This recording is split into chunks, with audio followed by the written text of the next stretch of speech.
Can you tell me what you feel about the homophile movement? I think it's great. I think it's really dynamite. And I think the only way to achieve it is through force and marches like this.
Can you tell me what you feel about the homophile movement? I think it's great. I think it's really dynamite.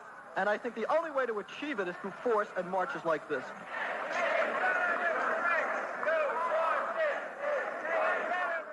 The ties that bind. When staged, this play will alternate between two time periods, from the late 60s catching up to present day. The actors tonight will be playing dual roles, presenting our cast of characters. Gary as Lola Behold and Birdie. Eddie as Archie and Lewis. Jonathan as Bruce and Ricky. Natalie as Gigi and Angie. Justin as Andre and V.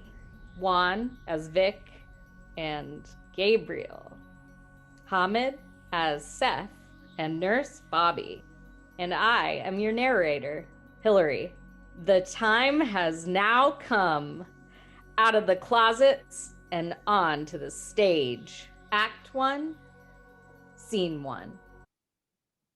Lights up on Lola Behold, Raymond, Lewis, Seth, and Andre. Each man exists in their own light, speaking from a different time and place. All of Lola, mid-30s professional drag queen, is shimmering and delicate until into the mic, her booming voice. Come on now, all 25% capacity of you lonely, horny mans need to give me some sugar in return for lip syncing my ass off. Yes, darlings. Oh, add my handle right now. Lola Behold Suck It. Raymond, mid-40s here, wears a suit, clutching a small diary, facing out, speaking to his diary, a story bound together, a story never to be told. Lewis, late 20s here, sits in a chair, facing out, talking to. We almost met the year before, actually, when Craigslist was a thing. Remember Craigslist? He didn't know my name. He didn't know it was Lewis, just L. Seth, mid-20s here, sits in a chair, facing out, talking to. Seth, addict, and today I have 1 year clean from mind-altering substances. Andre, mid-30s here, reading occasionally from a piece of paper. Imagine how we buzzed around the same people, places, and things for years, like two crazy electrons orbiting the same toxic nucleus. It's Yes, I've heard. Some of you broke off your lease and moved in with your Rona boyfriend back in April. Now you're hiding out in this little dive bar in Queens because come Thanksgiving, you had a funny feeling you should have just jerked off instead of falling in love during a pandemic. I just kicked my Rona affair back to the square from the grid from which he wolfed, child. The day I noticed he started piling things. Yet I stand before you today at his memorial, holding his Piles of clothes next to the bed. standing before you today, sharing our vows is a miracle. Piles of dishes in the sink. Piles of mail. Bills, child. Lots of bills. We could have hooked up and that probably would have been the end of it. I said to him, bitch, unless you plan on piling stacks of money from the front door to my bussy, you better pack up your things and be on your way back to Jersey City. I am in no mood today. It could have gone so many ways. It could have gone so many ways. It could have gone so many ways. Did I read it? Would Raymond do that? What am I supposed to do? Burn it? Throw it away? His story? It's not like he ever held his tongue. He wasn't delicate or led with grace. He was loud. I'm gonna get loud, babies. Cause why not? Whether it's drag bingo or I lip sync a bop or two, you're still gonna leave here wanting, still imagining things as they were before Miss Rona. Of course, when loud is exactly what we need right now. This virus knows exactly who to snuff out. All this expression. A time before a 17-year-old girl from Sweden scared you into caring about global warming. The timing of things. Timing of Number things. 45. We were supposed to meet. We were supposed to meet. Before you started feeling sorry for Black lives. I don't need to wonder what would have happened if I never walked into those rooms. Before Pulse. I wonder about each moment we could have made things different. A pivot. Before Columbine. I was homeless near the end. Before Matthew Shepard, before. But now we have a new daddy coming into office. Oh, don't forget, it's just another old white man promising things. That's a tune I don't need to rehearse. This pandemic. It's an epidemic. AIDS. Coronavirus. Crystal. Made us go back into hiding. Disconnect. Made me feel like I was connected, but I was totally gorked. We are napping. And now I'll tell you boys something. We're losing. I can't stop replaying it. They're counting on us napping. Oh, and let me make one thing clear. Hold on. Let me lubricate. How many more of these will we meet at? Is this our fate? Like this, just unfinished? No, he should be heard. We all need to be heard. It's what he would have wanted. Lights down on Raymond, who places the diary on a stool next to Lola and exits. I promised myself Promise. that I'd stop obsessing over this. Just for today. Just for today, I do recover. I am your husband. And with that, I'll share the time. The timing. That's really good. He's gonna love it. You're not just saying that, so I'll give you a +1. Would it have saved us? Lights down on Louis, Seth, and Andre. They exit. Lola remains. It's her show now. Where was I? Oh, yes. Miss America has moved on from the gay rights movement, children. That's right. Half a decade later, the justices in Congress are still trying to figure out what the hell to do with LGBTQ plus rights. Gay marriage and rainbow stickers slapped on every national bank the last weekend of June doesn't fix everything. Now, you're thinking, but We've come so far from being forced into the shadowy Chelsea appears, the fire trap bars and bathhouses, the rambles in Central Park, or the meat rack amongst our own private island sanctuary. We may not get rated for being disorderly just because we're queer. Our names may not be in the papers and our livelihoods decimated. We may not get murdered. Oh no, that is where I fucked up just now, because that is still happening. Our trans community is under attack. And unless you pass, honey, have white skin, an Olympic gold medal around your neck, and Kardashian money, Molly, you in danger, girl. My babies, you look sad. I warned you, didn't I? All that wanting and wishing. Well, welcome to the miseducation of Lola Behold. I've been doing some reading. This is a diary. Oh, now you perk up. Whose diary? Mine? One of yours? Who is Lola gonna embarrass? Well, I've got news for you. I don't need to read your diaries to read you to filth. I got receipts for that. This belongs to Birdie. Who's that? Birdie was my uncle's partner way back and his one true love. You know, it seems like true love only ever exists way back, doesn't it? My Uncle Ray and Birdie been through it. Those who came before us been through it. And babies, I get mad because they did not scream over our dying community. They did not try to burn down Stonewall with the cops still inside so we could sit pretty forevermore on absolute vodka floats and call it pride. So we could fuck around on prep and call it a day. Now, I see you all bug-eyed and staring at me like, oh, Lola must have something stuck up her ass. Well, I do. And I sure as hell put it there. Oh, our regularly scheduled programming has been replaced today with story time.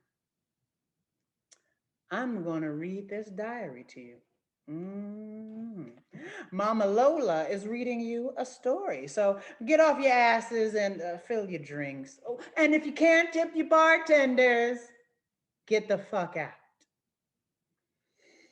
We'll start in a place you all know, Fire Island, 1968.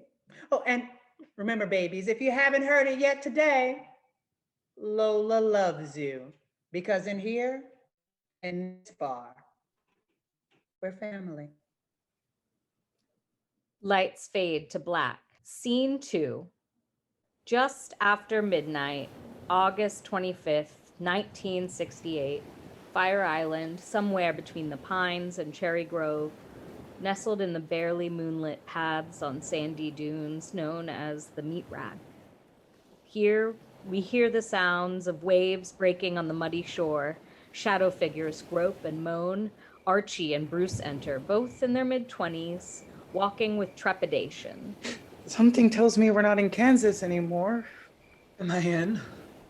You have to ask. You're in. What gave it away? I think he's in. Come here, Dorothy. Sorry. Have it. Here. Take it. Please. Bruce takes Archie's hand and then the other sandwiched between his own and brings the tips up to his lips and gives him a kiss. I've never been here. No? What about the rambles? No, I've never... outside. Is he? At me? Yeah, and him too. Use the bell at the ball tonight. Maybe we should secure a bush, Mr. Security Guard of Tiffany & Co. What's it like being surrounded by diamonds all day? I can look. I can't touch. Isn't that always the case? Hey, this is taken. More spit. Sorry. Wow. He was, A horse. I'm not, you know, that. Yeah, me either. I don't care. Okay, good, because people think that because I got muscles that I'm big everywhere. I let people down is all. I'm no size queen, and that's not what I noticed about you first. No? You're dancing. What about my dancing? You're terrible. No, I ain't. You are. You dance like a buoy, dipping and bobbing like this. No, that's not it. Yes, it is. You're not bending your knees. There's a bend with the sway. That's what makes it dancing. And you have to kind of step two like this and then see you move in circles. That's not dancing. That's an endless state of falling. Here. He takes hold of Bruce's hand and wraps the other arm around his waist. They begin to sway. This is dancing. The pair settle into the dance. Bruce pulls Archie in closer, offering his shoulder as a welcome place for his head. Mm-hmm. You're getting it now? You smell like coconut. Must be the sunscreen. You take real good care of your skin, Archie. Oh, you noticed? On the beach, when I ran past you chasing my frisbee. All purpose. A few times, too. I let it fly right by me so I could run past you, but you never looked up. You saw me then? I saw you then, all white and lathered in sunscreen. Well, how else do you think I age so gracefully? Nah, you're a baby. If only you knew. I want to. Know you. Then know me. Bruce leans in and kisses Archie on the lips, slowly trying to know him. Oh, I'm sorry. Doesn't take much. A light breeze. Yeah, me too. They kiss again, this time more passionately, hands roaming. Should we? I think we are, yeah. uh, You don't want to? Is it because I'm not all the way yet, like half mast? No, I do. I really do. What if we didn't? What if we got to know each other? I like how this feels in your arms. And in the moonlight, it's like a movie, and I don't want it to end as these things do if they ever truly begin. And after? Right back to the shadows, and it's lonely. And I know people who do this, and what are we doing? I'm getting ahead of myself. Oh, I always come off too strong. I imagine a whole lifetime with someone just because they have kind eyes. It's fine. I'm okay. Let's just go ahead. Archie. Just go slow. At first, go slow. Bruce turns Archie back around to face him, then kneels before him, hiking his pants back up to his waist. You think I have kind eyes? They smile when you smile, and they sparkle here like diamonds. I can see the moon and the stars in your eyes right now. No one has eyes like you. What's my name, kid? In the distance, a flashlight darts back and forth. Breaking up the shadows, Archie notices. A man approaches a shadowy figure, and Archie monitors the encounter. Help you? Turn that off. Are you crazy? The man turns off his flashlight. Better. Archie, what's my name? You can help me, all right? Pull it out. Let me see it. The man grabs him by the arm, pulling him up, and begins to cuff him. Archie. Over here, boys. It's a buffet of sissies. Bruce! The lights of distant flashlights multiply, darting this way and that, getting closer and closer as a swarm of men can be heard running towards them. A light fixes on Bruce and Archie in their compromising position. Run! Archie helps Bruce off the ground, but the lights have penetrated their once shadow-cloaked sanctuary. We hear the police claiming one capture after the next. Each beam of light seems to connect and join the other as they become one spotlight on the pair, focusing tighter and tighter, entrapping the two panicking men. This isn't happening. Oh, they'll print my name, my family. I can't. There's nowhere to run, faggots. You won't. Bruce pushes Archie into the darkness just as the light passes Bruce. I'll protect you. Blackout. Scene 3, 2009, the internet. 4 men sit in computer chairs, each with a keyboard on their lap, facing a bright white screen upstage. Lewis turns around. As each man speaks and types, his words can be seen processing across the screen behind them. M for M. Looking for now. East Village, me, 23 years old, light skin, dark hair, skinny. Backspace, delete skinny. Athletic build, about 5'8". Backspace, deletes 5'8". 5'9", 150 pounds, smooth / some hair, verse. I have a roommate, prefer to travel, can text, 555-210-3232, Lewis. Backspace, deletes Lewis. L. Lewis submits his post and turns back around. Ricky turns around and begins to type. M for M. Blue room, DVD, downstairs, fun tonight. Me, 23 years old, 5'9", 160 pounds, athletic top. 11 p.m. I'll be by the beaded curtain. You, be STD free, HIV negative, 100% bottom. I don't want to talk and no kissing. Ricky submits his post and turns around. Andre turns around and begins to type. M for M, massage / trade, can host, Gramercy, me, mid-30s, fit, work long hours and in nursing school, seeking full body massage. You, 35 plus, please have some skill, conversation a plus, massage only. Backspace, deletes massage only. I'm a bottom if it comes to that. PNP friendly, Andre. Andre submits his post and turns around. Seth turns around and begins to type. M for M, party favors, NYC, anywhere. Me, 21 years old twink, party, bottom, looking to get twisted. You, host. Be generous for extra. Seriously, we'll go anywhere. New Jersey, Connecticut, you pay for travel. Can be anyone you want me to be. You don't live on Staten Island. I'm serious, I'm not taking the ferry. 555-210-7301. Seth. Seth submits his post and turns around. Lewis turns around and starts a reply. Reply, Blue Room DVD tonight.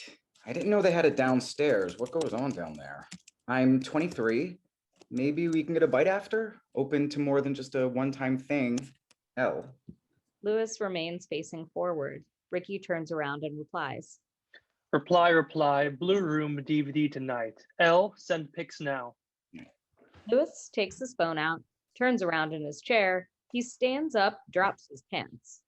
We see one flash, and then he leans onto the chair and takes another from behind. Another flash. He pulls up his pants and takes a seat, works on loading the pictures. Seth turns back around and replies.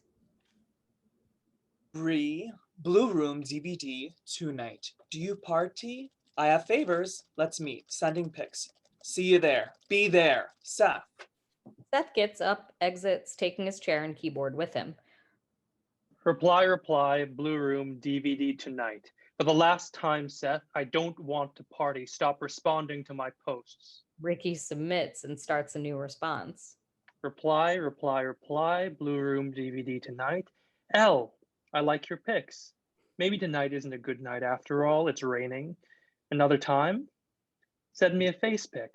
I bet you're handsome as hell. Tell me what you're into, sexy, and I'll send you my pics. R. He looks at his watch, then gets up to leave and exits with keyboard and chair.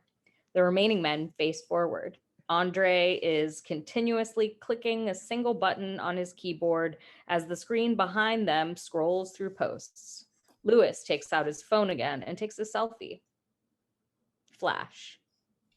Blackout. Scene 4, 2010, 1 year later, autumn in New York City, Starbucks on Lafayette and 8th Street. Lewis, mid-20s, is sitting on a stool behind the front window counter, sipping what's left of his beverage, checking his phone occasionally. Andre is sitting at a table texting. Vic enters from the bathroom and joins Andre. Some tweaky kid cut in front of me and it's taking forever in there. Well, there goes my study reward this weekend. Do you want to go to Jacob Reese Saturday? Can't. I'm dancing at the cock. Ah, who canceled on you? Berra, you won't still be dancing Saturday morning. Just some big dick Chelsea Adonis. 3 days in advance? Honey, that is the most considerate top in Manhattan. And no, I may not still be on the bar Saturday morning, but I will be timing my doses by then. Oh.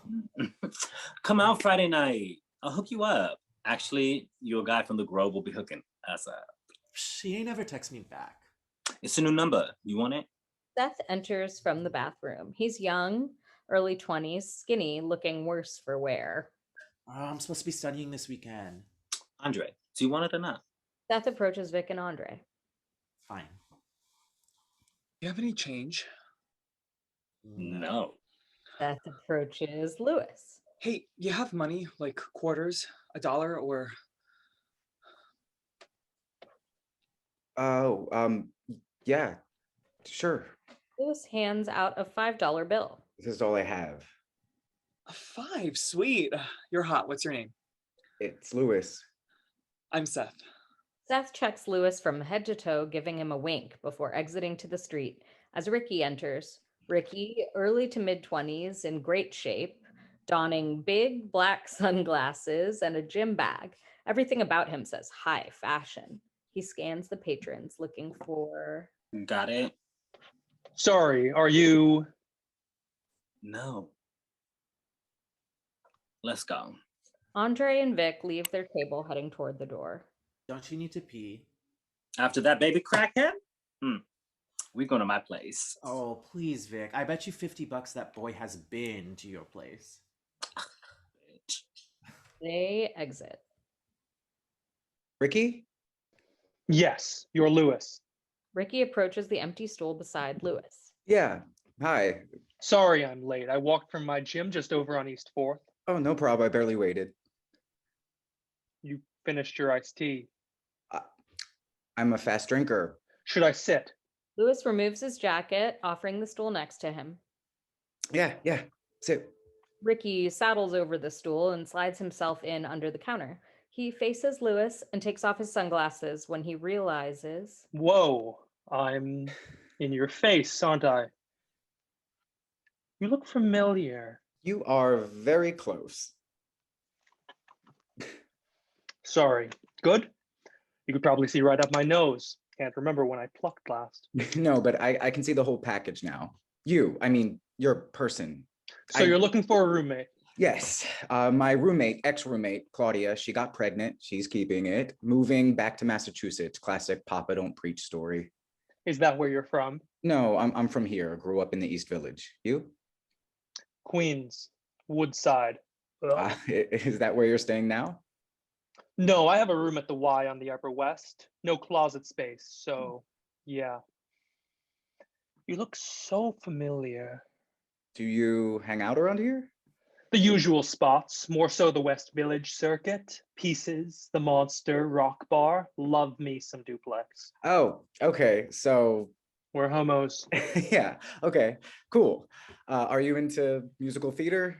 Do you perform or like just appreciate drag, go-go's, and underwear parties? No. I don't perform. I express myself with fashion. I went to FIT. Nice. Cool. Well, I write for stage, trying to. I would say I act too, but also trying to. A lot of trying happening. You're brave. I always wanted to write. I had an idea for a Lucille Ball cabaret. I'd want to play Vivian Vance. No, that's awesome. Cool. I love Lucy. I love Lucy. Love Lucy. Don't we all? Cool. Sorry, I say that a lot. Sorry, I say that a lot too. Do you have a job? You don't have to answer that. What I meant to say is that I don't care how you get your money as long as you make it regularly, except no drug dealing, unless you're good at it. I'm kidding. And sex work is fine. Also, no shame if your parents are helping. So do I look like a drug dealer or a sex worker or both? No. I just meant that if you have income that you'd rather not talk about, you don't look like I could be a sex worker. I love sex. Sex is very sex. I'm so sorry. I work at Vogue. Oh, well, that's what's that like? I'm a minion. Well, I'm a temp, data entry. So no drugs or no selling drugs. Soft drugs are fine. Weed, coke on Halloween and New Year's. That's right out of the Homo Handbook. Oh, what chapter are you on? I left off at emergency enemas, the water bottle. Or the honey bear. Are you dating anyone? Oh, no.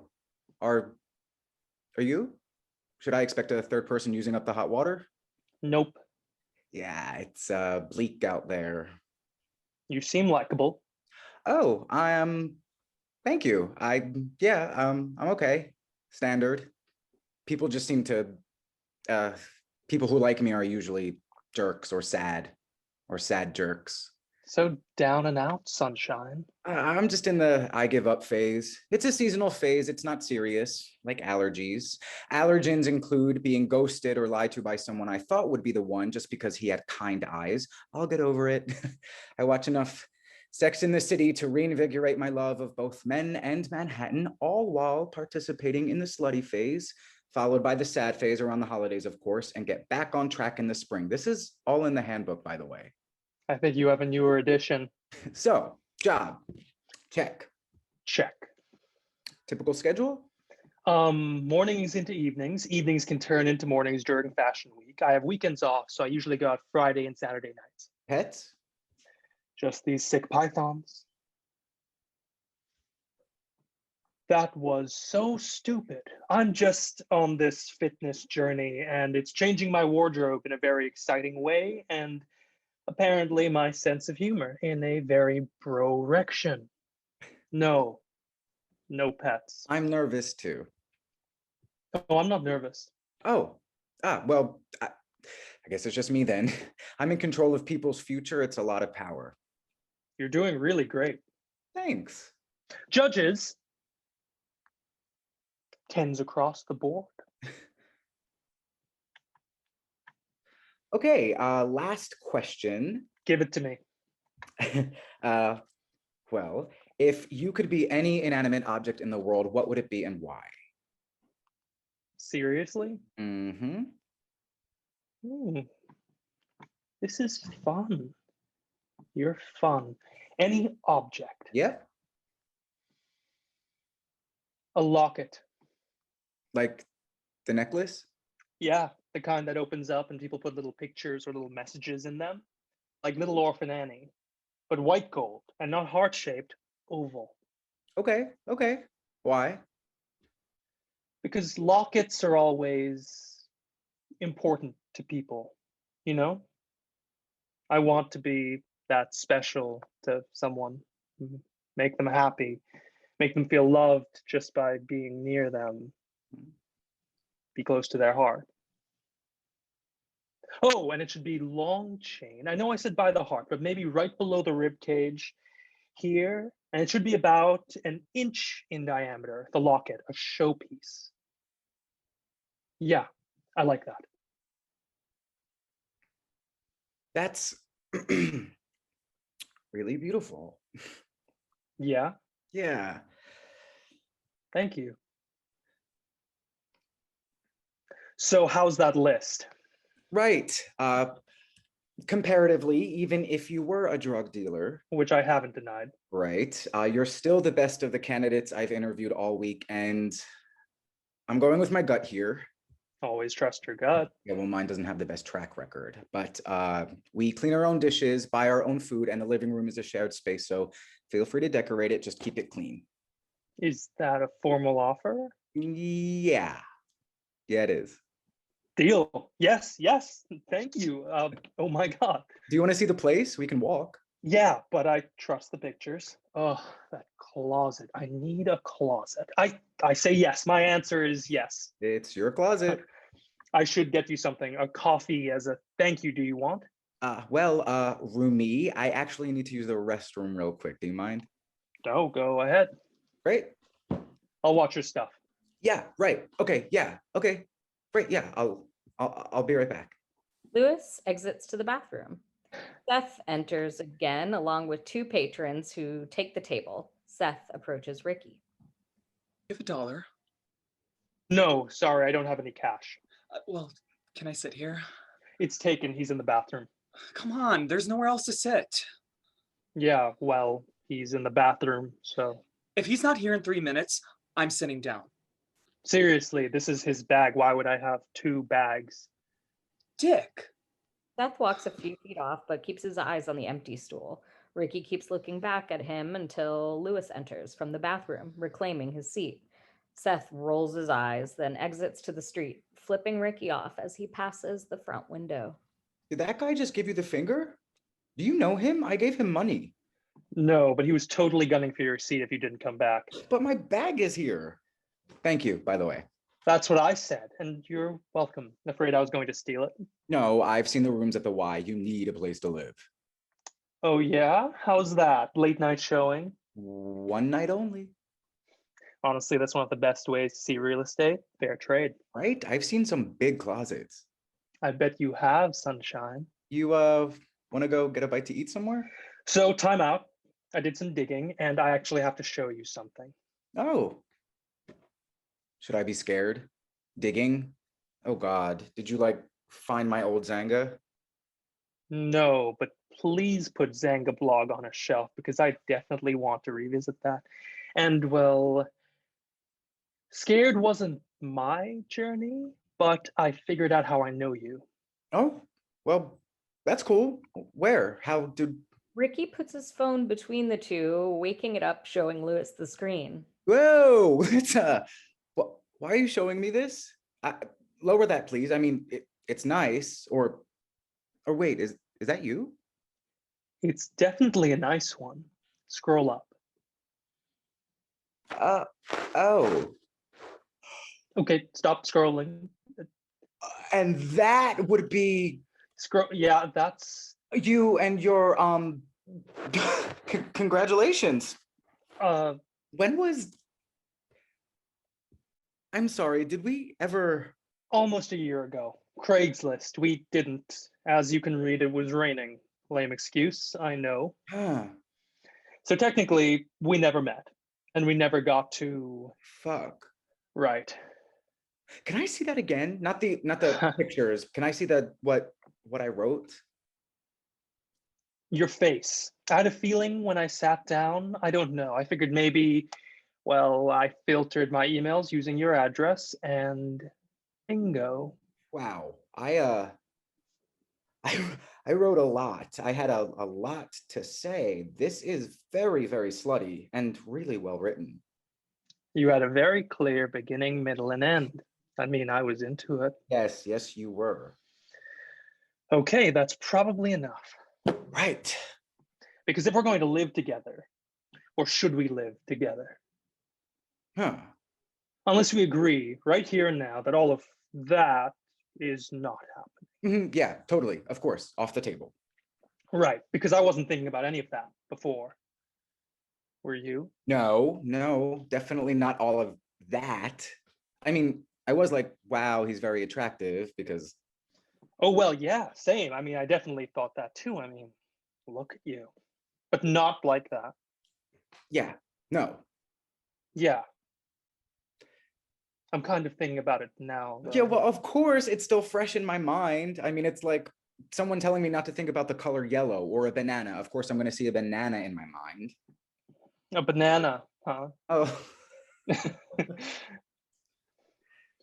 Okay, let's just play this through. The other option, so we don't have to think about it anymore. What do you mean? Like, get it out of our systems. Right now?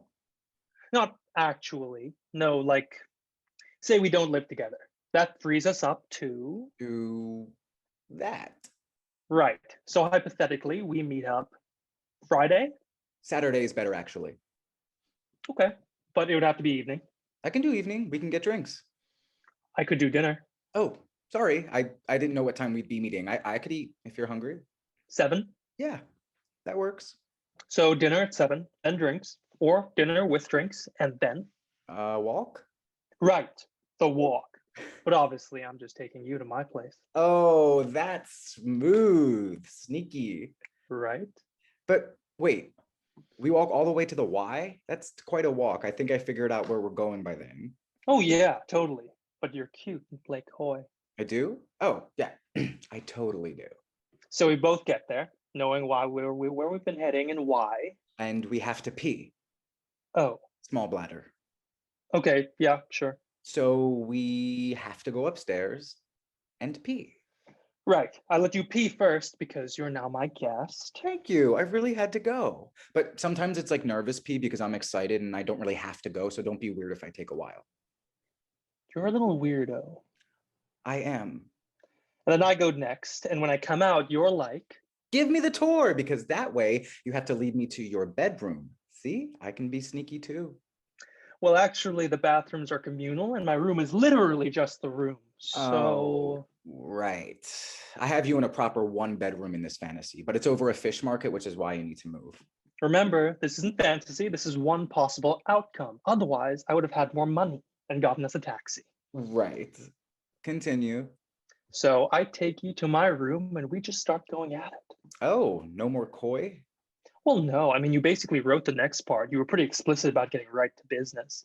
You even asked if I had duct tape. Yeah, I think I got carried away. Well, you wrote a lot. I think about an hour's worth of activities. I can refer to correspondence. No, that's okay. I know how it ends. With all the... Maybe not as profane as I illustrated, but yeah.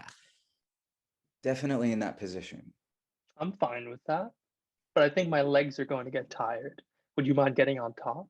Yeah, of course. I mean, if your legs are tired, I can...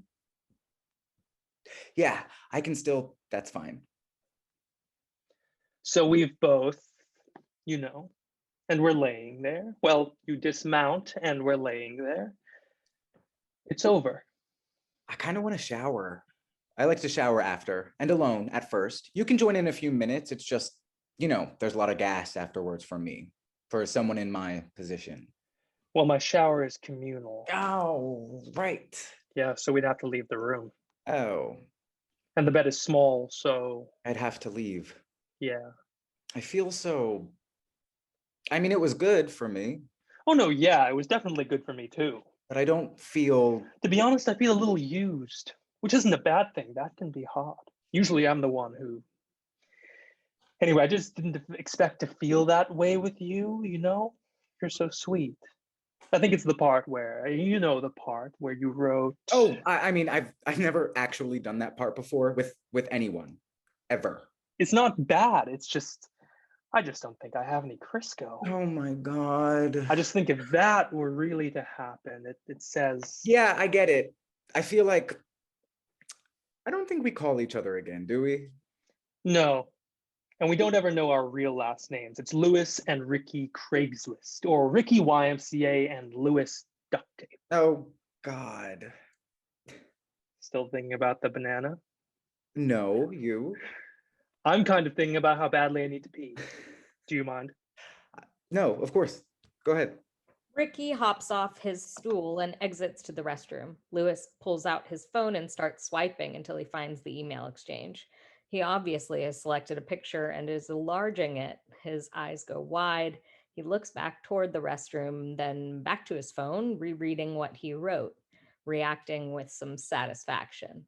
But then... Is this really what I'm into?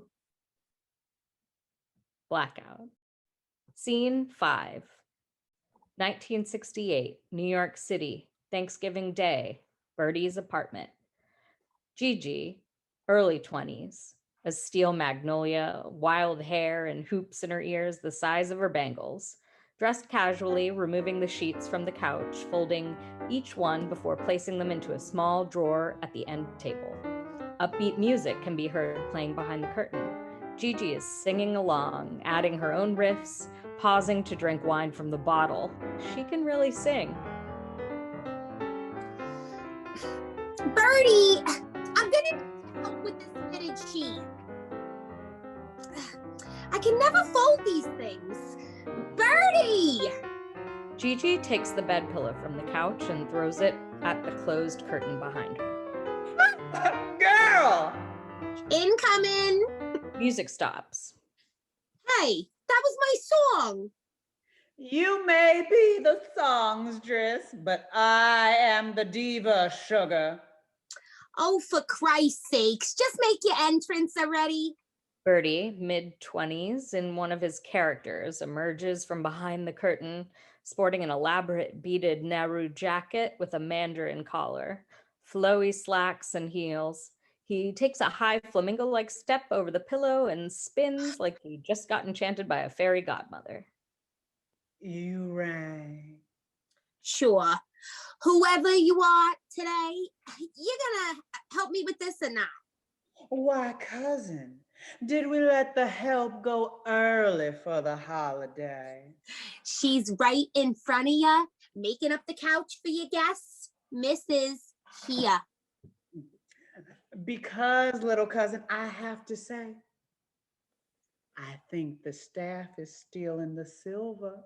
One must always lock up the silver, darling. I guess one must always lock up their heels too, because you're stretching them out. Come on, they're gonna be here soon. The couch needs to be made, the table set, and the lasagna. Oh, shit. While you're over there, please preheat the oven to 375. There are 5 chairs. Who's the 5th? Is it Dwayne Jones? Has it finally rang? Birdie, I swear to God.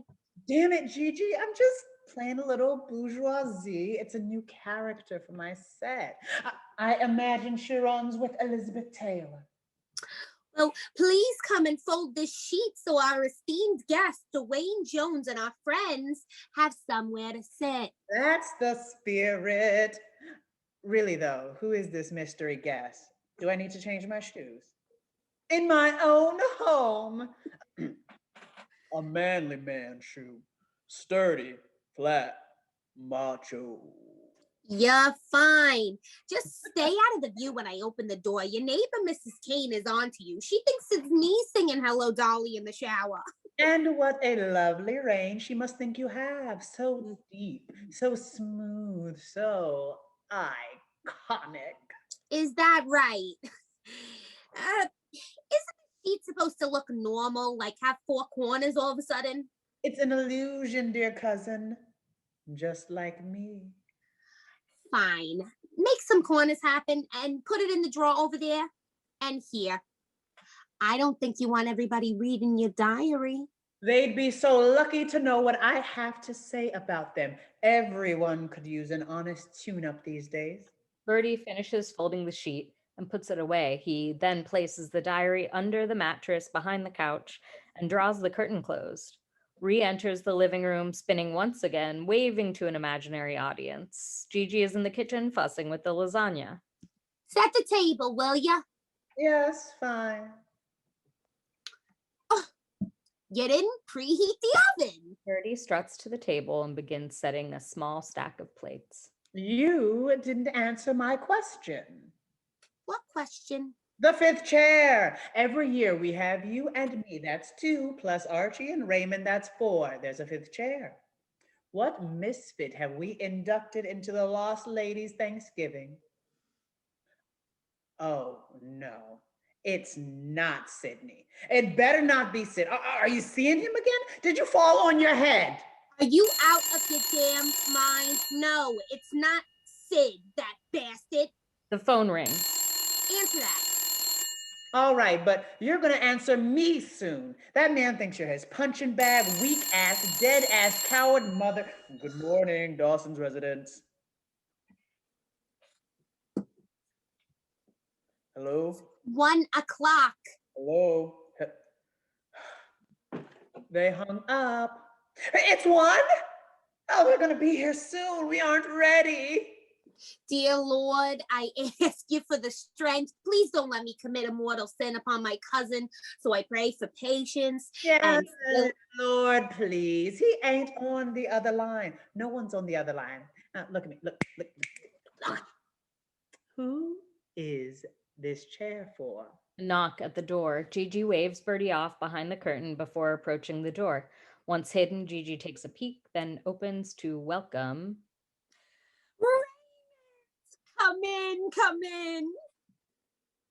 Raymond enters, mid-20s, good-looking, in fashion, a bottle of wine in hand. Gigi shuts the door behind him. Someone let me in. Can you believe that? Me. God bless the hippies. Here, give me a coat. Gigi takes Raymond's coat and hangs it by the door. Something smells delicious. Oh, must be the sauce. It's the same as always, Mama's lasagna. To tradition. Ooh, this isn't new. Where did this come from? She's an antique. What? Is it not possible that my teaching salary paid for this? The only thing that you ever taught me was how to roll one of your special cigarettes. Valuable stuff, but not this valuable. It's from a fan. Some old white man promising me things in exchange for more Pulp Fiction. He's an old racist, but has good taste in wine. So hold off on the vino or whatever Birdie constitutes as sangria this year. Don't get me started. I'll just warn you now. Melons. Can I open it? You can sit on it. Girl, yes, open it. Pour happy slaughter day. Let the blood runneth from the chalice to our lips. Such a wordsmith. Birdie reappears, and you guessed it, twirls. Raymond, darling. Ooh, our first gentleman caller. Oh, happy day. Miss Thing. You like? I beaded it myself. Exquisite. I'd go blind. I give the sisters a run for their money. Run to me, sister. Give me a hug. Birdie runs to Raymond into an embrace. Raymond, do you know who this fifth chair is set for? Well, there's you, me. Gigi and Archie. I know that's four. Who's the fifth? Told you, didn't I? The phone rings. Answer that. Hello, Dawson's. Hello? Can you hear me? I said hello. Well, happy Thanksgiving. Who was it? Her head's been in the clouds all day, absolutely worthless. I've simply done everything you see here before you. Nobody. Gigi carries glasses of Raymond's wine to the coffee table. Sit, sit, sit. Oh, shit. I forgot the snacks. I don't know where my head is today. Be back in a jiff.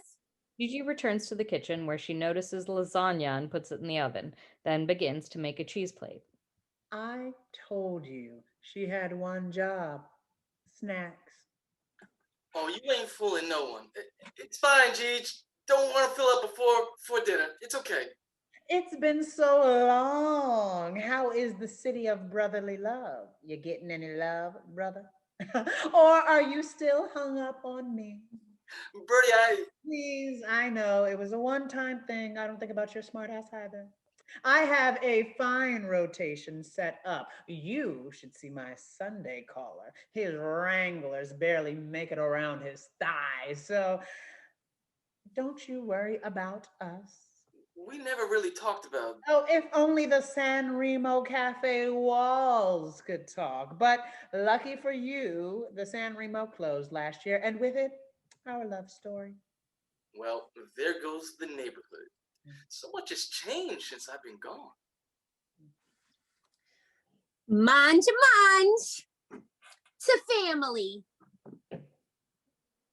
Oh, Maron. This tastes like money. I've had better. Ah, che cazzo, basta. As soon as wine touches that tongue, she turns into her mother. And you haven't answered my question, Raymond. Who's your little muse for all these beefcake stories you've been selling on the side? No one in particular. No one in particular. Ah, basta. What's his name? There's a very specific type, a theme I've noticed in your writing, darling. They're younger. Gigi chases the rest of her wine, gets up to refill her glass. One writes what one knows, or in your case, what one fucks. Okay, fine. Yes, there is a particular someone, but it's new. It's very delicate and sensitive. He's a Ooh, a Pisces. good one. He's famous. A politician. Ooh, that's good. You both are setting the bar way, way too high. A ginger. Okay, relax. No, I bet he's a fellow teacher. No, a principal. No, Gigi, younger. A student. No. Was? No. I knew it. I'm too old for you. The apartment buzzer sounds two short, one long. Gigi chugs the wine she just poured and darts to the front door, where she leans onto the buzzer. Don't move. Don't go anywhere. Don't forget where we were. Birdie, don't let him forget about the Bambino. That girl is blitzed. So, what's your little fling's name? Perry. What's a Perry? So, how long are you letting her stay here? As long as it takes to get Sid off her scent. He almost killed her. The dope? No, child. The beating. She's been licking the sauce a little too hard, too. So she's going to get real Nonna Regina on us. That bad. That bad? Don't you read my letters? Or are you that obsessed with this delicate flower boy toy you're hiding? Are you digmatized? She lost a... Gigi is peering through the peephole as she lets out a squeal and then opens the door. The phone rings. Here come the lovebirds. Archie and Bruce enter. Archie carries a box of baked goods and Bruce with flowers. Shh. Are you insane? Bruce, shut the door. The phone rings again. Sono brilla. Come on, you handsome doll face and my big strong man. Okay, let's just get away from the door, please. Bruce, this is Gigi. Everyone, this is Bruce. The phone rings again. Oh no, you did not just everyone me. Is anyone going to answer that? Birdie, will ya? Birdie, will ya? Can you believe this girl? Birdie, will ya?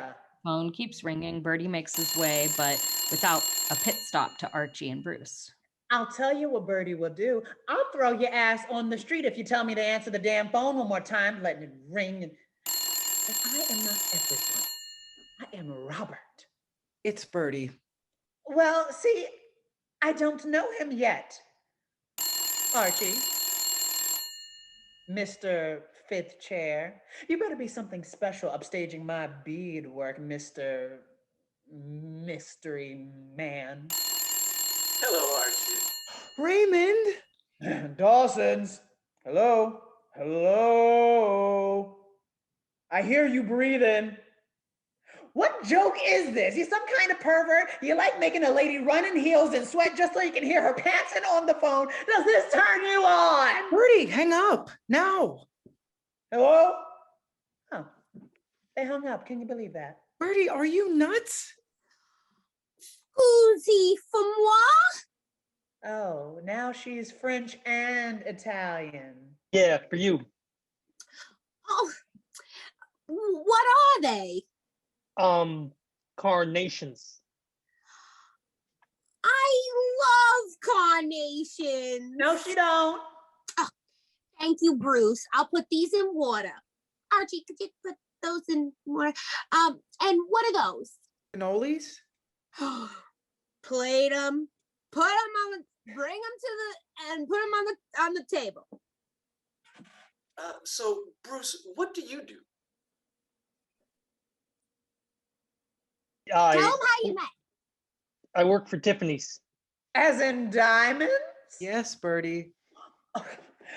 Tell me more. He's a security guard. Oh. So how did you meet our fine Archie? In the beef rack. Gigi? It's meat rack, baby girl. You boys have nothing to drink. Wine? Wine? I made sangria. That sounds all right. No, trust me. Melons. Girl, you can't just put any old fruit and cheap wine and call it sangria. Shut the fuck up. It's good. Gigi, pour. Okay, we didn't meet in the meat rack. Yeah, the tea dance at the Blue Whale. We was dancing. I was dancing. Well, I first saw him at the beach. He covered in sunscreen. Allegedly. No, honey. He clocked you. White ass porcelain. Doll. That's why we call him Dollface. And then what? Well, hello. Where's my sangria? Una figura de merda. What? I forgot. I have mine. You barely sipped yours. I'll have one with dinner. I'm driving back to Philly tonight. Slut. Thank you. You're going back tonight? Already? Oh, I thought we'd get breakfast tomorrow. Oh, he's stigmatized with something called a parry. Birdie! What? Never heard of one. Next time, Archie, I promise. Well, I'm just glad you got to meet Bruce. And you meant dancing. and then I got arrested. What? Bruce, you didn't need to tell them that. I know what happened. Wait. That was the night of the big raid. There's a case going on. Some crazy lawyers got 27 men to plead innocent. The Mattachine Society. Benny something. It's suicide. Futuro. Yes! You've seen those pamphlets that they're handing out? They're saying that we're basically complicit because we keep pleading guilty. Short-sighted. That's what it said. Bruce, honey, are you one of those 27 men? He is. Lord have mercy. Please tell me you didn't have ID on you. He's already gotten people off. He's making a good case. A good case? He's demanding jury trials. There's no case. The fact that it was outside, Archie. Indecent exposure. Doesn't matter if it's a man and a woman, but us, child, two willies sword fighting, that's illegal even inside this apartment. No, stop. I'm telling you, Verturo, he makes cops confess to outright looking for it. Don't forget, they came in plain clothes because, so he gets the guy to say it, right? Out loud. So then he shines his flashlight on another man's, cock? Yes, fine. Makes him get all red and embarrassed. Like his face right now? Then bam, he closes with, he points to all the other crime, right? Murders, for Christ's sake. White Suffolk County people, of course. So it looks like they're wasting all their money and resources on cops seeking out a bunch of men in the woods with their pants down. I've never seen anything like it. The jury eats it up. Yeah, I think I have a good chance. Excuse me. Birdie, don't you dare. I'm sorry, Dollface. This is just too juicy. What's he doing? He keeps a diary. About all of you? About everyone. I'm going to want to remember this. His mother had Alzheimer's. He's just worried that someday. I am not. I just have a lot to say. And someday the world is going to get it all in one great big gulp. Wait, Archie, how come you didn't get caught? I almost did. We were together and then they were surrounding us, blinding us with their flashlights. So everywhere I looked, I just saw bright spots, even when I got away.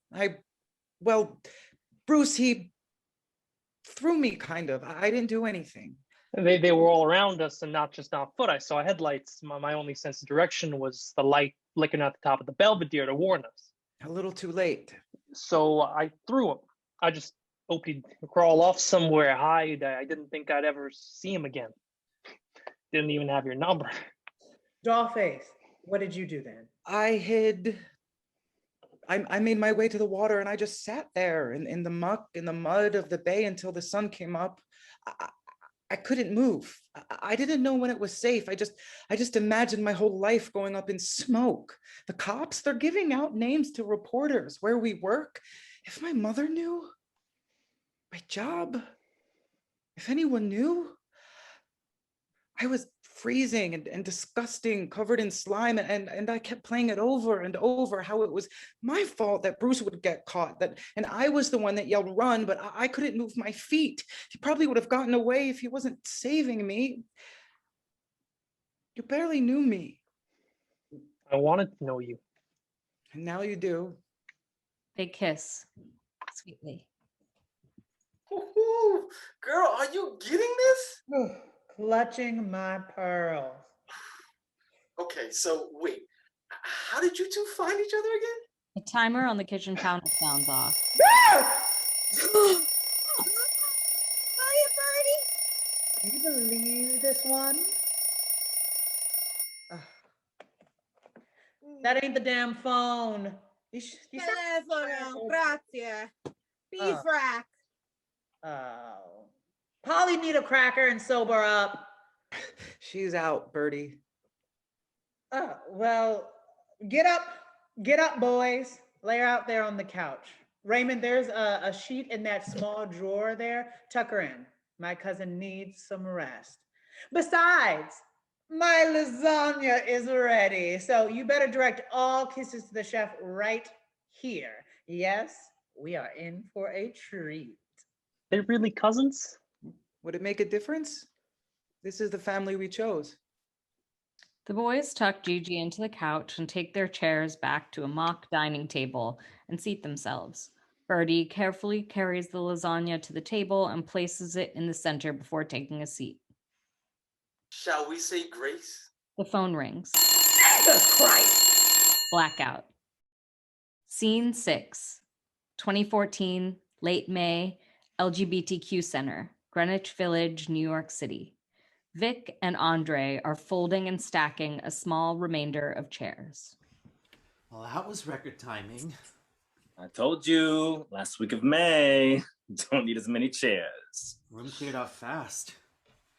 The annual migration to Fire Island commences. I got a house in the Pines. What do you mean you got a house in the Pines? I mean, Andre, I won't be sharing a bunk with Rough Trade Saturday night after the underwear party. Berra, you are the trade. Hey, meeting may be over, but let's try and keep this an atmosphere of recovery. Sorry. I'm just messing with you. But that was the old us. And honestly, I didn't exactly land a room at the Pines by practicing spiritual principles. Oh, now it's a room. And just for a week. And I prefer the Grove. Everyone says good morning there.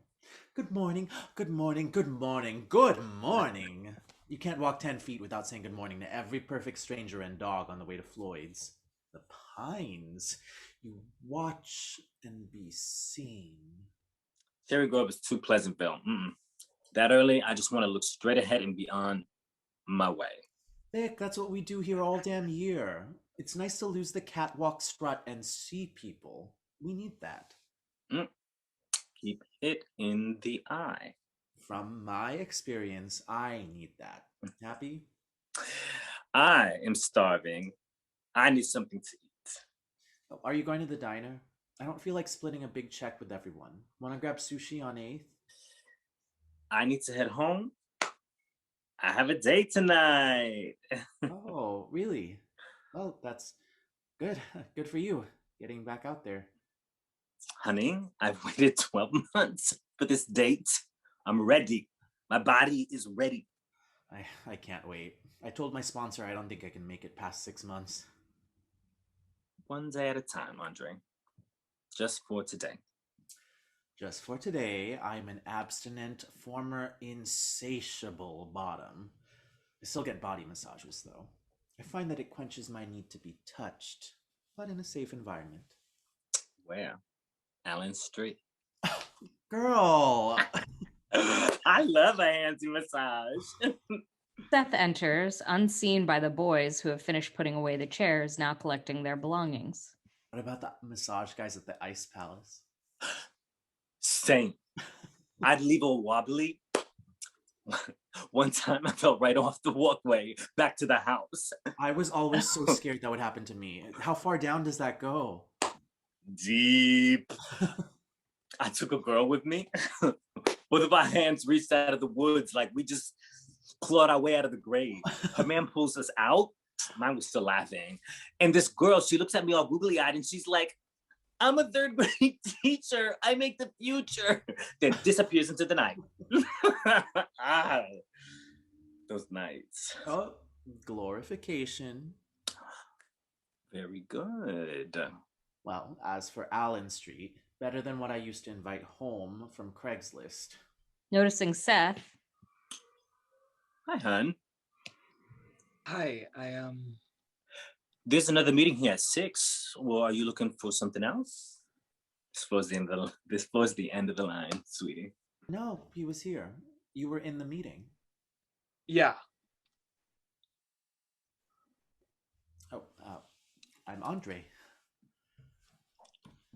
My bag. Oh, I thought this was...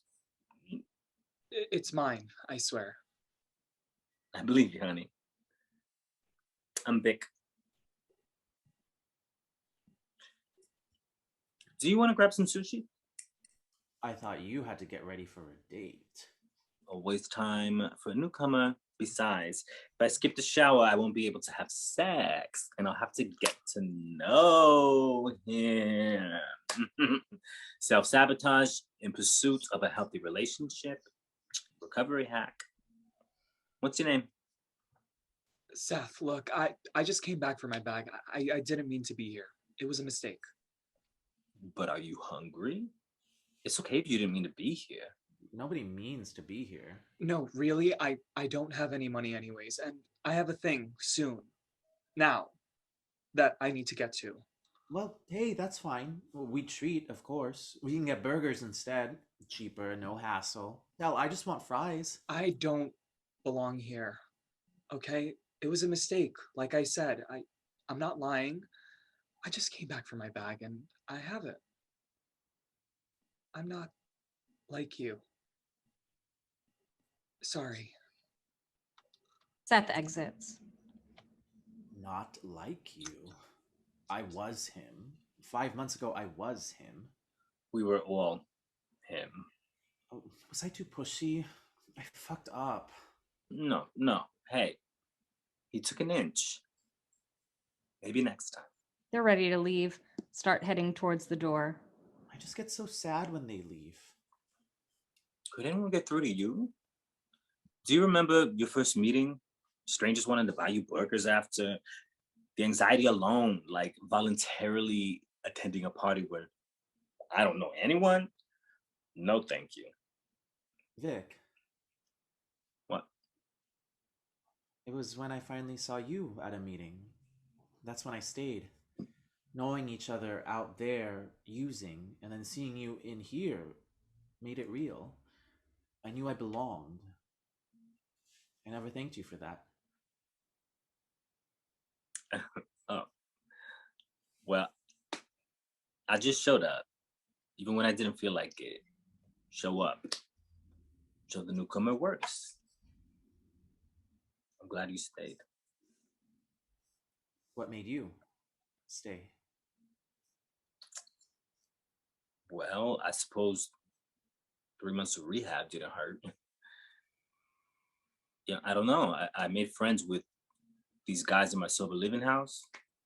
Scary guys. Straight guys with tattoos on their faces, unlike anyone I knew here.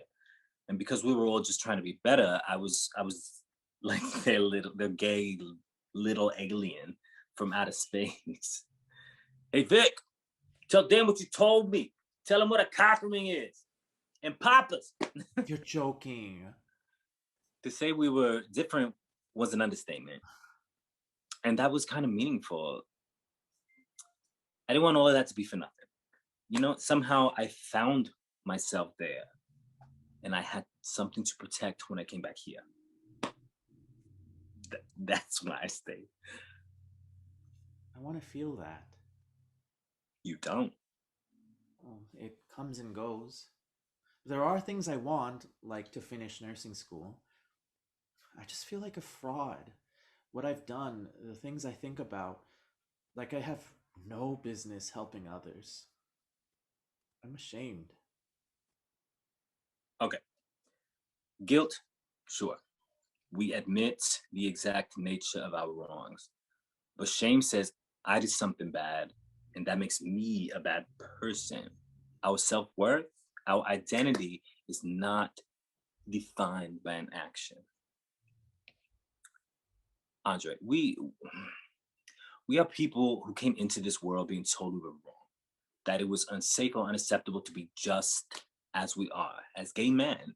And so we think most of the shit we're into is wrong and taboo too. And that's just not true.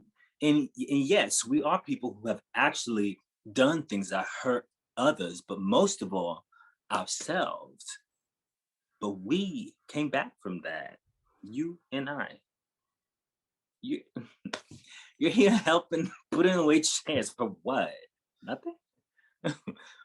You're willing to spend time with a skittish little stranger that will probably come back and take the tip off the table when you're not looking, but you know you have something to offer them just by sitting there and stuffing your face with burgers and listening in case they decide they want to talk. I remember you out there. Yeah. Mess. But I don't see him in here. Recovery looks good on you, babe. Who better to help others than someone who can understand suffering? Ay, Dios mío, Vic. You never talked to me like that before. Thank you. Don't go thinking I think anything special about you, okay? There's nothing unique about you and me. You like me. Yeah. Shut up. Now, bitch, help me not get laid tonight. And let's do burgers. No, Chipotle.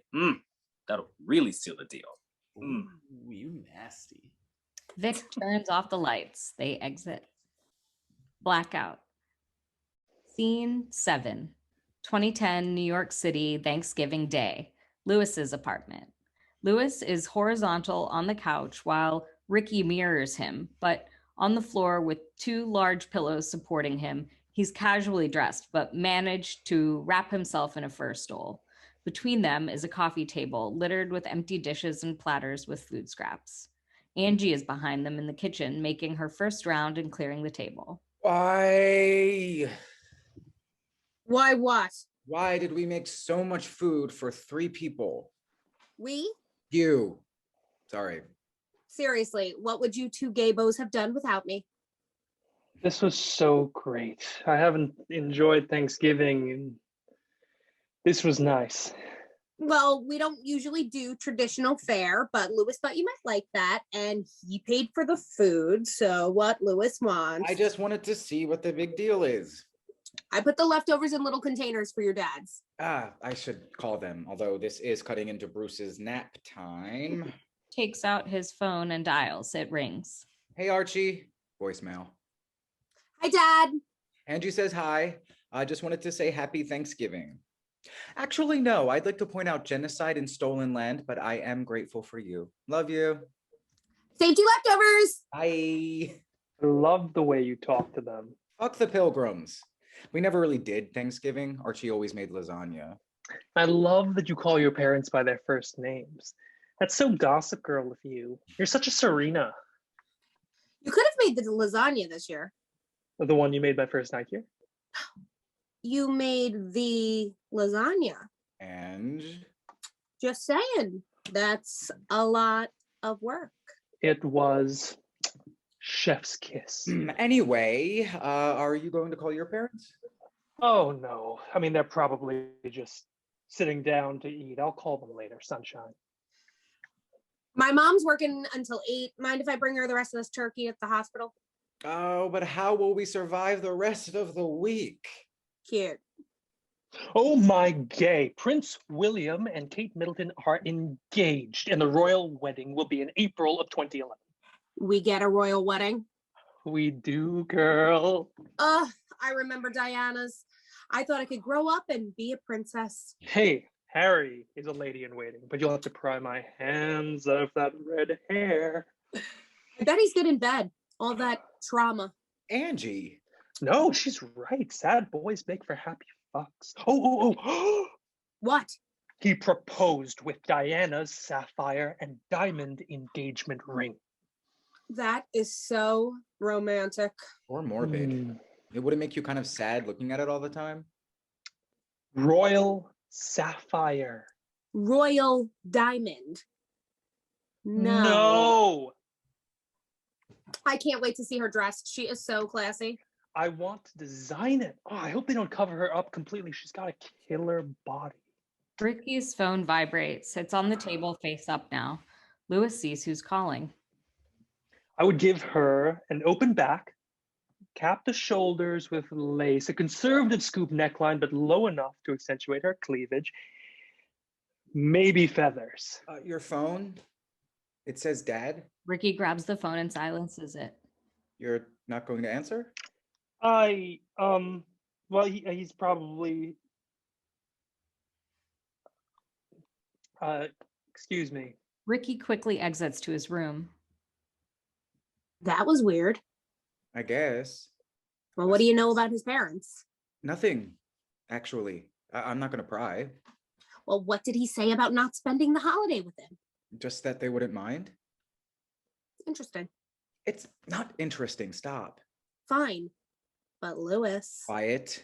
New topic. Sunshine. Yep. Okay, fine. Your mom's lasagna. So? That's pretty special. It wasn't. But you only make that for boys you like, and I thought you made a pact to keep it friendly. We are friendly. I just wanted to make him feel comfortable his first night. You wanted to impress him. Well, yeah, sort of, but impressing is not the same as wooing. Does he know the story about your mom? No, that story is what gets me laid, and that is not what we are doing here. So, nothing. Nothing. Nothing? We are literally both on Grindr at the same time of night looking elsewhere. Do you ever think about it? I mean, like, his dick is like chef's kiss. He cannot know. I showed you that. And so what? Are you saying that two gay guys can't live together as friends? No, not at all. But you both knowingly had the desire to screw and decided that you didn't want to anymore, so you could just be what? Roommates? You're seriously telling me that there isn't any Zaza Zoom, no lingering looks, no, hey, want to save water and shower together moments? What the fuck are you reading? Eco-friendly porn stories? Water conservation is sexy. California is going to be on fire until the day we die. We're friends, Ange. No slips. Fine. Although... I fucking knew it. Last night, after we came back from Splash, we were sitting on the couch, like us right now, casual. My feet were throbbing, and I said my feet hurt, so he takes them, undoes my boots, and starts rubbing them. This is exactly what I was talking about. Well, I thought so at first. It's boyfriendy, right? But we're just staring at our phones, sending gifts to each other, not talking. Naturally. The massage was getting... It felt so good. So good, Ange. And he never once looked at me during, but I started to feel him get hard with my foot. Then you blew him. No, it was a casual bro handy. What? No, please stop watching gay porn.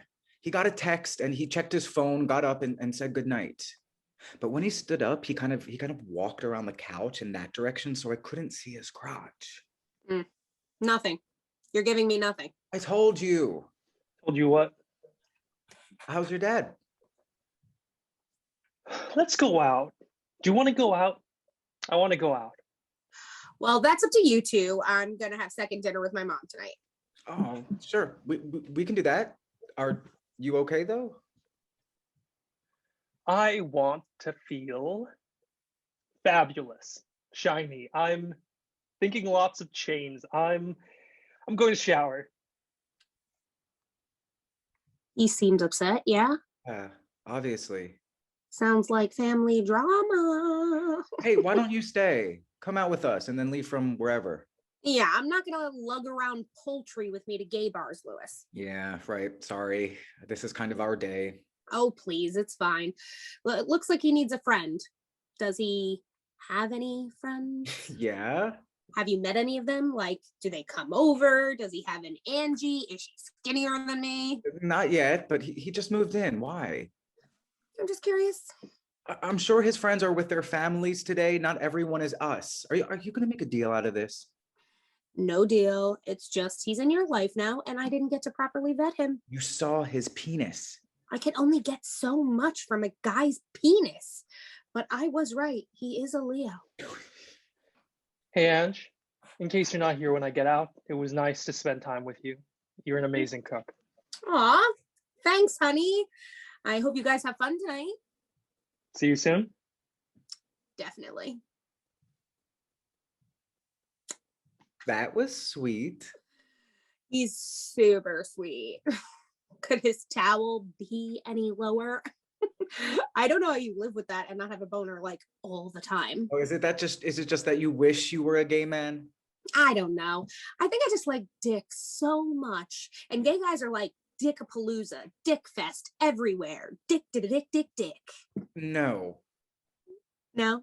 I feel like you get homosexuality confused with bachelorette parties. Oh, that's it. I do. I definitely do. Penis straws. Penis cakes. Penis tattoos. Penis hats. Penis t-shirts. Poppers. No, Oh. That's ours. I like the smell. It's definitely not for the smell. Okay. Hugs, I'm leaving. Happy Us Day. Happy Us Day. Okay, let me go. Tell Mom I said hi. I will. And hey, let me know how tonight goes if you two. Oh my God, go. Bye. Bye. Angie exits. Lewis takes out his phone, opens Grindr.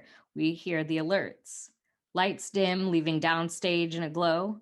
Seth enters, standing downstage right on his phone. As they type, their conversation is projected behind them. Hey, Boy Slayer 86. What's a Boy Slayer? You I'm partying? a Buffy fan, and yeah, looks like it. Where? Can I come? IDK where we're going yet, looking for snow. How many guys are there? I got you. Pics? How much?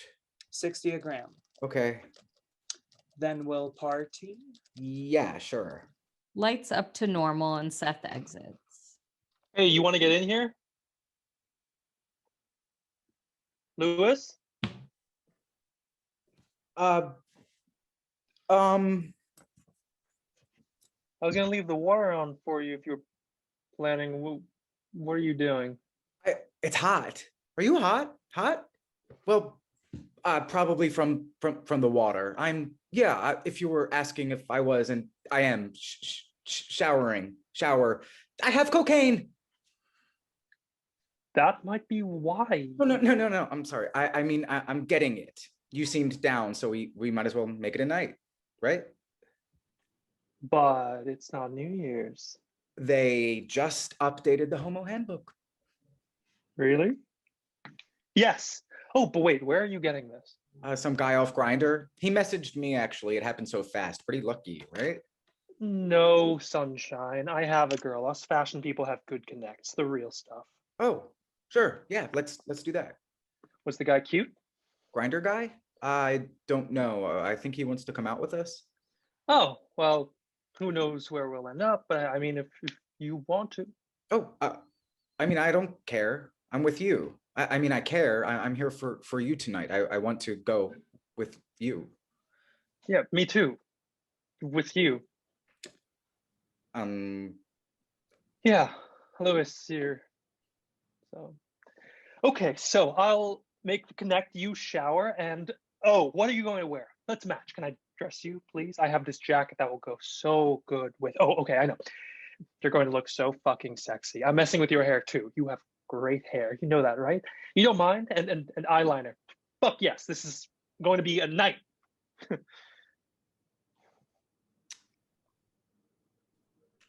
Yay! Lewis's phone, Grindr alerts. Ooh, ass pic. And another. And whoo, friendly drug dealer.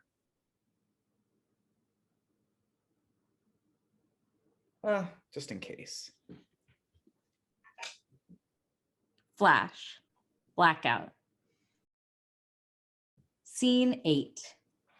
June 28th, 1970, New York City. Central Park, the Great Lawn. Footage of the Christopher Street Liberation Day March is projected onto the set. We hear the chants, "Say it clear, say it loud, gay is good, gay is proud, gay, gay, gay, gay," out of the closets and into the streets.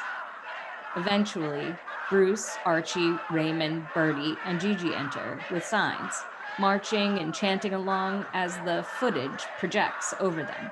Then lights up to full, the gang bursting into laughter and moving with glee, tossing their signs to the ground, hugging and jumping on one another. Come on, Dollface, spin with me. Birdie and Archie hold hands, leaning back and spinning in a circle as fast as they can. Brought Vino! Woo! You know, before Stonewall, sometimes I felt as if I was the only gay person in the world. And now look, everyone is gay. Everyone's got a little gay in them, or has had a little gay in them. Just ask the suits on Howard Johnson's. Did you see those guys kissing over there when we came in? They're trying to set some kind of world record. I bet we could beat them, Ray. Yeah, I bet we could beat you two. Bruce takes hold of Archie's face, kissing him passionately. Kiss. Gang chants. Kiss. Kiss, Kiss. kiss, Kiss. kiss, Kiss. kiss. Oh, why'd you stop? Dollface, are you really spooked? We are in a sea of homosexuals. Just say gay. The term homosexual is so demeaning. No, faggot is demeaning. We're all homos, child. Homo, homo, homo, homo, and... You don't gotta be a homosexual to love one. Yeah. I bet the rambles are gonna be crowded tonight. I don't think those two are waiting for the rambles. I'm gonna follow them. What does that sign say? Something orgy. Is that a drawing? Oh, yes, it is, honey. Detailed, too. I think I see me in the middle. No, it's all right to put out what you feel as long as it's an intellectual level. I mean, all this orgy stuff and all that, I tell you, it's kind of ridiculous. If straight people can do it, why can't we? Holding hands, kissing in the park. They ain't no better than I am. I'm not talking about kissing and holding hands in the park. I'm talking about some guy dropping his pants, all right? Archie, the night we met, I know what we did, and look what happened. I've seen people fuck in the park, men and women. All right, but that doesn't mean we have to do it. It gives us a bad name. Yeah, but what we're saying is... Yeah. We should have the right to do it too. If they can do it, we can do it. Yeah, we should if we want to. Do you want to?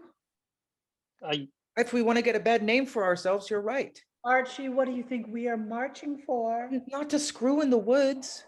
How about just two screws? Bring Dollface, he is so tight. And not in the way Bruce likes. I'm sorry, I wanted to be braver. Are you scared right now? I never want to hide again in the mud, in the bay, like some scared animal being hunted. Day is dynamite. And we won't have to hide if we keep doing this. Marches, like today. I think you're brave, Archie. You just need to let your little freak flag fly. Ooh, have Bruce take you in the baths right in front of everyone. Ooh, howdy, yes. Never mind the rambles. I know where I'm heading. Well, do you see, that would be different. Outside is so... And what do I need to go to the baths for? To meet when Bruce and I are... You were brave today. We all were. Not brave like Diego. Who's Diego? Vanales? Is that boy alive? He is, honey. Jumping out of a station window. 2 stories. The spike from the fences was still in them when they took him to the hospital. We were at the snake pit the night before that happened. That could have been us caught in that raid. Baby Hughes wouldn't have jumped out a window. You're a good boy, Archie. Or a coward. That's what you mean. He didn't jump. He was pushed. Figuratively, we're all being pushed. Pushed out of the closets. And And into into the streets. Out of the closets. And into the streets. Out of the closets. And And into the streets. Out of the closet. And into the streets. Archie, come on. Right now, looking out, seeing men laying on other men, just being, holding hands. I guess I'm just waiting for the other shoe to drop. Stonewall was a year ago, and we're still being raided. It's raining Ferragamos, honey, and not one in my size. That's because your feet are... Don't you dare finish that sentence, Raymond, or you'll have this foot up your ass. Ooh, look, they're playing Red Rover. Oh, I'm in. Red who? Come on. Are they running into each other? What kind of cracker nonsense is that? Do you want to join? Because it looks like fun. It's just a lot to take in. What? You just gotta run fast enough to break through their hands. You could do it. Not that. Oh. This whole day. What about it? Do you really think... Did we do something good today that will last? It's a start. It's something. You don't know who I was before we met. I don't think I'd made it off Christopher Street, let alone be in the middle of Central Park with all these men and women. If I didn't have you... Not even with your friends? It's different for them. I don't always feel I know what it means to be gay. You wouldn't feel gay enough today? I've never felt enough of anything. My whole life. None of the molds that people pointed to fit. And even now, knowing what I am, I still don't see another me out there. I'm not cocky or smooth like Raymond, or especially effeminate and provocative like Birdie, or an obvious hunk like you. Archie, you don't expect me to be any type of anything. And that makes me feel, Bruce, having someone, I've never had someone before. Not that I have you, you know, I'm part of it now. And I know I might seem a little conservative at times, but I do understand what we are fighting for, and that I have something to fight for. You, I never want to run again. You didn't just save me from the police that night. I pushed you. And you keep pushing me to be better. And I'm in love with you, Bruce. Bruce takes Archie's hands as he did when they met and brings them to his lips, kissing his fingertips. You're my home, Archie. You're my everything. Birdie! I think we lost him. Anyway, just say it slower is all. Because if two homosexuals can lie together and thrive and be constructive rather than be destructive to each other themselves, without the legal bonds, without children, without the sanction of the Great Society, then they can demonstrate to the heterosexuals that they need not be so concerned with their property, their marriage and divorce laws. Ah, Birdie! Birdie over here! Yes, Raymond, that's what I said. We heteros shouldn't, we don't care if you have a slice, it's just different toppings is all. It was a comparison. The pizza was just a... Birdie! Not exactly, but... You clobbered that girl! Where did you go? You told me to run and don't stop. Oh, did she get up? I didn't kill her, did I? Raymond, protect me. I'm no match for lesbians. Chad! Hey, it's Chad! Chad! And what the fuck is a Chad? Honey, he loves you in a different way. We're like family. Yeah, what about the San Remo? We didn't act like no family then. You two? Once. Birdie, that was just a thing, I thought. A one-night thing years ago, true. But It was, oh, you don't understand. It felt different in that moment. You can't recreate it. It's all about timing. If it's meant to be, it's meant to be. Yeah, look at me and Archie. Perfect timing is all. Oh, please. Who doesn't fall in love in the meat rack? You two just had some dramatics to seal the deal, heighten the story, make you think that. Birdie. I'm sorry. Me and Raymond, we go way back and have always balanced the scales, but there's something there. Was someone. Before it was a Perry, right now it's a Chad. Whatever muse of the week. He's gonna get tired of whoring around with these tools. Sure, but will you? We don't have to stop. I just want someone to come home to. He's like a kid in a candy shop. Well, I ain't candy. I'm a fine ass steak and rare as fuck. Nobody like me, so why is he wasting his time? Timing? That's bullshit. Well, take me and Sid.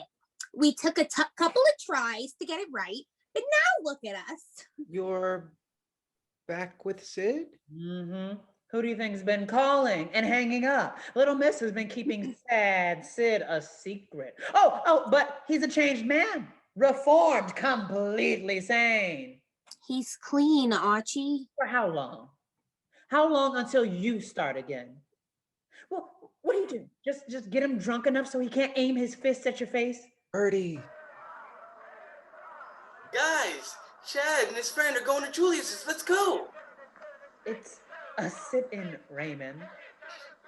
We came, we sat, let's go. We can always come back. Hey, that guy is waving at you. Someone is always waving at Archie. So, what do we think? I'm going to meet Sid. It's your funeral. What does he want? You. Archie and Bruce are now having a private conversation, unaware of the rest. He can't have me. What about us?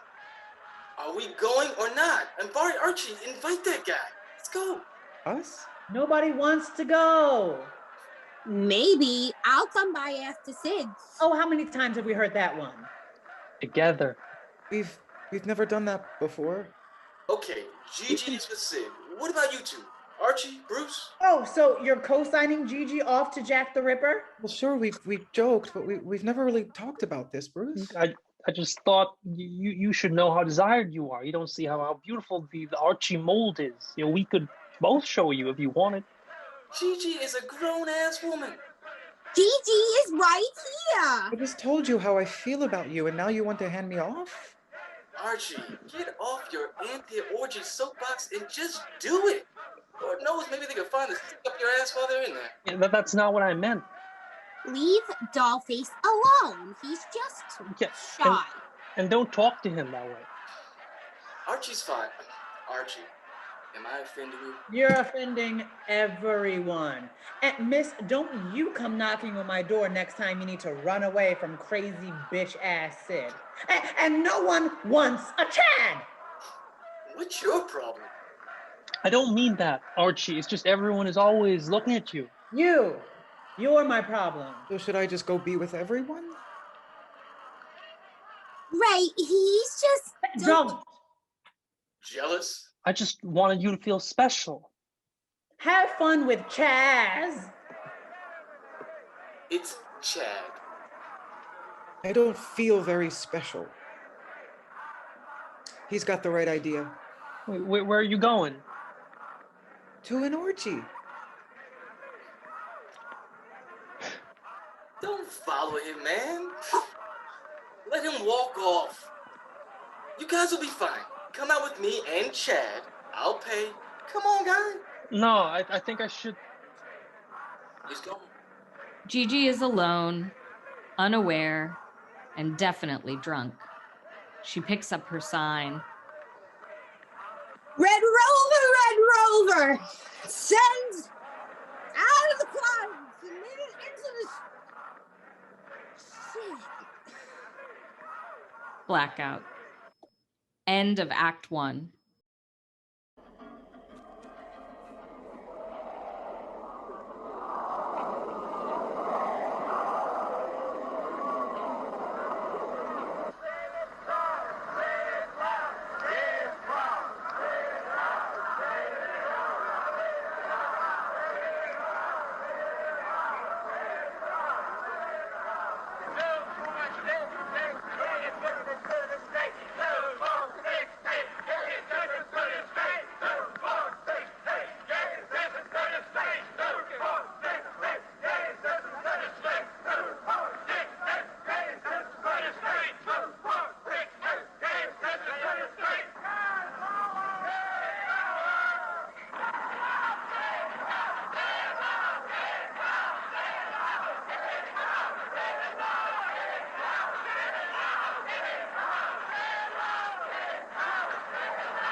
Can you tell me what you feel about the homophile movement? I think it's great. I think it's really dynamite. And I think the only way to achieve it is through force and marches like this.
Can you tell me what you feel about the homophile movement? I think it's great. I think it's really dynamite. And I think the only way to achieve it is through force and marches like this.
Act 2, Scene 1.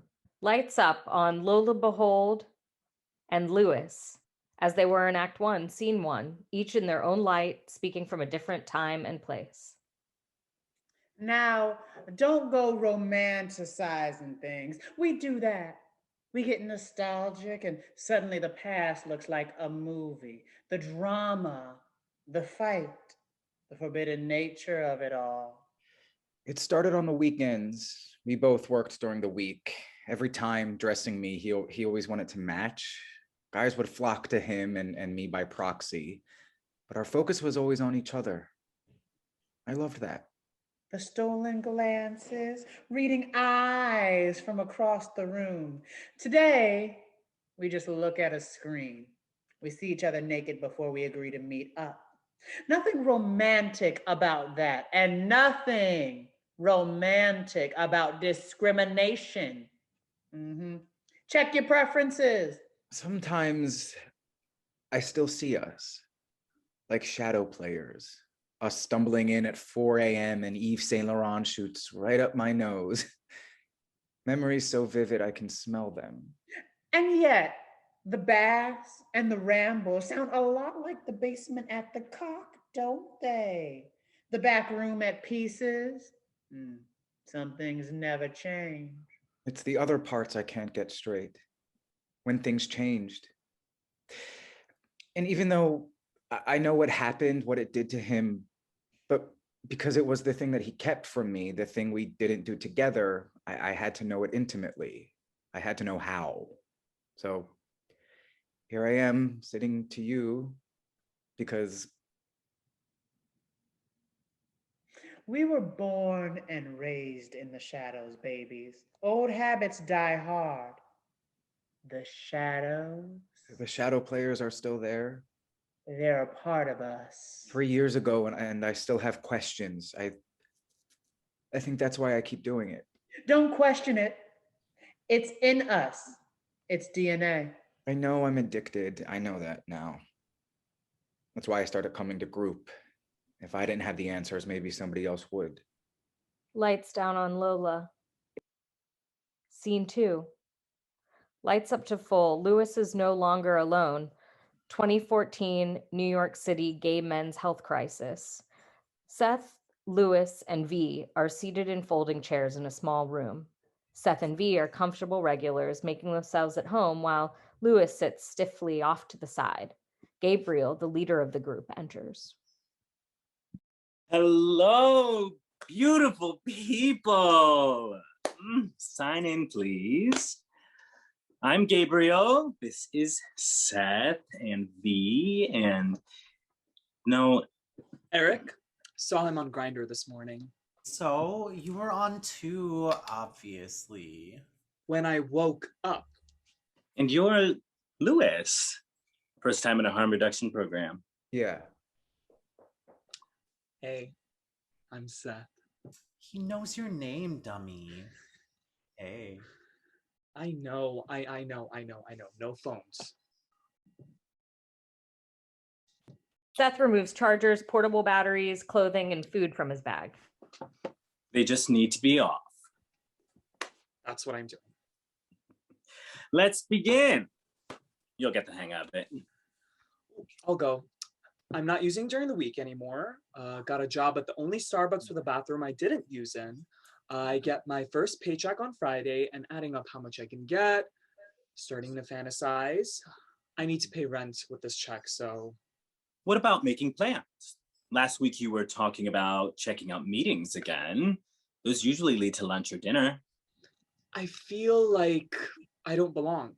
Or I think about how hot the guys are, what they are like using. Honestly, I don't even know what I'm interested in anymore. So the thought of getting high on tea is like, I guess I'll know I'll have fun. What was it like the last time you used, Seth? A disaster. Fair. Okay, I'm done now. Someone else go. Lewis, do you want to go? When we check in, we can say... No, that's okay. I'll wait. Oh, I haven't smoked tea in like 3 weeks, but I've been drinking. And there's this guy I'm seeing. He's so fine. I've never seen him drink. Doubt he even smokes weed. But I feel like I'm lying when I'm around him. Like I got this dirty secret. Why do you say dirty? Because when I use, I'm dirty. And sex is... I don't really want it right now, but we already did it. So I can't be like, no, sorry, the gate is down all of a sudden. Like, swipe, denied. Denied. How do you think he would respond if you told him you wanted to take a break from sex? How could you phrase that? That's too much work. I'm probably going to stop seeing him. But he wants to take me to dinner this weekend. Sounds like he's interested in more than just sex, honey. And I have like no groceries. Well, if you go to dinner, I'm looking forward to hearing about that. What about you, Lewis? Are you seeing anyone? Probably. Look at him. Seth, you're so extra. Jeez. No, but he's why I'm here. Is this person a part of your support network? Not Really? We never really, we didn't. He died. Blackout. Scene 3. February 1986, New York City, Birdie's apartment. Archie, Bruce, Raymond, and Birdie surround a very pregnant Gigi with presents. This is adorable, you guys. Thank you, Bruce. Archie picked that one out. Is there a baby ball coming up? The category is... Babies are runway. It's something for him to grow into. Thank you both. You really overdid it. You didn't have to get me so much. There's more. Oh, what is it? It's a diaper pyramid. There's more where that came from. I already put the rest in your apartment. That one alone should get you through the first couple of days. Couple of days? There must be 75 diapers. How many times is this thing gonna go? Oh, I also noticed you don't have a crib in your apartment. Oh, I just thought it could sleep with me. No. Girl, you could crush that thing in your sleep. What if you have a man over? Well, I doubt that would be happening. Well, what if you need to go to the bathroom in the middle of the night? You can't just leave the baby on your bed alone. Okay, so I guess I need a crib. I'll make you one. Oh, no, babe, we really should just buy one. Once I get back to work at the diner and book some singing gigs, I'll get the crib. That will be too late. Don't worry, we got it. When are you getting back to work? Well, you'll want to bond with the baby, and who's going to watch him while you're at work? My sister. Ivana, you're talking to her again? Well, with Sid in prison, she just knows about this stuff and she's good at it already. That racist Rumpelstilts bitch is gonna steal that baby right from under your nose. Gigi, we're pretty busy. Bruce with the landscaping company and me with my floral shop. All the funerals. Oh, it's never ending. Chad. When? Yesterday. I'm sorry. I know I wasn't fond of him, but fuck. Carl, Teddy's a wreck. I don't know what we're doing for them yet. I hate to even charge. I hate what I do right now. Teddy is starting to show. I painted him up real good last night for our act, but even with my blending, I don't know how long. Well, I don't know how much higher I can pat his shoulders to distract the eye. Well, today is a welcome change on my social calendar. Never thought I'd be so happy about a baby shower. No offense, Gigi, but memorials are in fashion. Yeah, the 80s are killing us. And Coke is killing us. Stop it. Please. Can we just be together right now? I need to focus on Gigi. It's okay, Dollface. Are you okay? Don't. I'm fine. He's right. Today is all eyes back on the elephant in the room. I'm huge. But Gigi, what I meant before is, well, we want to help whenever we can. Well, I'm glad you said that because, well, it's not like any of us are very religious or anything. I'm sorry. This happens a lot now. You should have seen her yesterday when it started to snow. I just love my boys.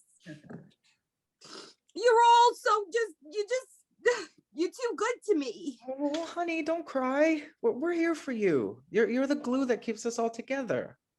The matriarch of our family. She's the youngest. Fine. I don't like babies much. Well, nasty things, really. But that hungry, greedy little babe is ours. And Uncle Birdie will help too, except for changing diapers and burping and getting it to sleep. You know, just send him to me when he's 16 and wants to sneak his first Negroni. And send him to me when he can read. I'll get him started on the Greeks. Send them to us whenever you need. Well, that's what I wanted to talk to you about. Anything. I'd like you guys to be the godparents. What? Oh my God. Them? We'd love to. Does that really make sense? Thank you. I just mean that. What does that mean exactly? Well, it means if anything were to happen to me, I'd want you two to take care of the little guy. What about me? You just said you don't like babies. I just feel like I'm getting outranked here.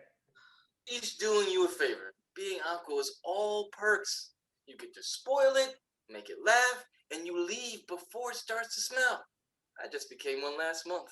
Trust me. You did? What's his name, boy or girl? A nephew, Lance. Aw, little Lance. You got the better deal. I retract my disdain. I second this motion. All in favor, say aye. You accept? We do. Oh, you seem more prepared to have this baby than I am. Well, Gigi, you'll learn. Thanks, Dollface. Anyway, I've chosen a name. Oh my God. Robert. No. Hooray! What is it? I need to know. Louis. Louis? I love it. Maybe he'll go by Lois someday. Maybe. How did you decide? Yeah, what's it mean? It means warrior. Have to be one in this world. I thought maybe it would give him strength, and that could be my gift to him. I'm going to cry. I'm glad you all approve. And I want to thank you all for this lovely shower. But all this excitement and information, it's a lot. And I would love to lay down now. I thought we had games. We do. Must we? Thank you. But really, I just want to shut my eyes, if that's okay. Take my bed, sugar. Thank you, boys. I got it. What kind of games? The drinking kind. Anybody want? Yeah. Yeah. Archie, if something happens to her, that baby. Nothing is going to happen to her. She's been so good. And Sid's out of the picture. Does he even know? Hell no. And it's none of his business. I'm just afraid that the only reason she's been able to stay clean is because of the pregnancy. Well, she's had a glass of wine now and then, but my mama had a lot more than a glass. And look at me. I'm perfect. I'm talking about after. Like when the kid's born, she's overwhelmed as it is. Let's not talk about this. For once, I agree with Birdie. Can you even adopt? My cousin Tony adopted when his sister got killed in a car accident. Well, probably because he's next to Kim. Is Tony even gay? No. Shame. Your gene pool is blessed. You fell out of the pretty tree and hit every branch on the way down. Well, I guess you could try if her sister doesn't fight you for it. I'm not talking about that now. I'm talking about... What? Are you adopting big old Brucey? Actually... Bruce in a diaper? Bruce is adopting me. What now? It's for protection. Latex is for protection. No. It's been done. It's kind of a loophole, really. Exactly. I read an article a few years ago in The Advocate about a Midwestern couple who tried to adopt each other to obtain legal bond. Are you serious? It didn't work. No kidding. But it has worked. Here. Who was it? We've already begun the process. But why? Wouldn't that make you his son? That's just technical. Well, I'll let you call me daddy. Let me? We're in this for the long haul. You're serious? What about your little sexcapades? Well, we thought that was our right as gay men. It brought us closer together. But also, don't we deserve to have a partnership? Not in the law's eyes. Well, this will give us certain rights. If we do get sick, or I'd be able to visit him if... And I get it, Archie. I don't. How does it work? my mother had to disown me, which wasn't exactly like pulling teeth. She hadn't spoken to me since I told her about Bruce. It's a done deal. Yeah, social worker is coming. She knows what's going on. She's just acting as if she's done this before, is what I'm saying. Yeah, she just needs to make sure one of us isn't taking advantage of the other. Bjorn Rustin. Yes. The activist? About 4 years ago. In '82, he adopted his partner. Well, I guess we'll all be getting Bruce Father's Day presents. What do you get fathers on Father's Day? Mugs, ties, bondage gear? We won't be celebrating Father's Day. I'm joking. It seems like a lot of work. You ain't adopting me. I finally nailed you down and I ain't about to make this incestual. Oh, Birdie. I think you're smart, Archie. These days, do whatever it takes. I'd do anything to keep this one. Moved back to the city, got a place on Charles Street. And to be honest, we're careful too.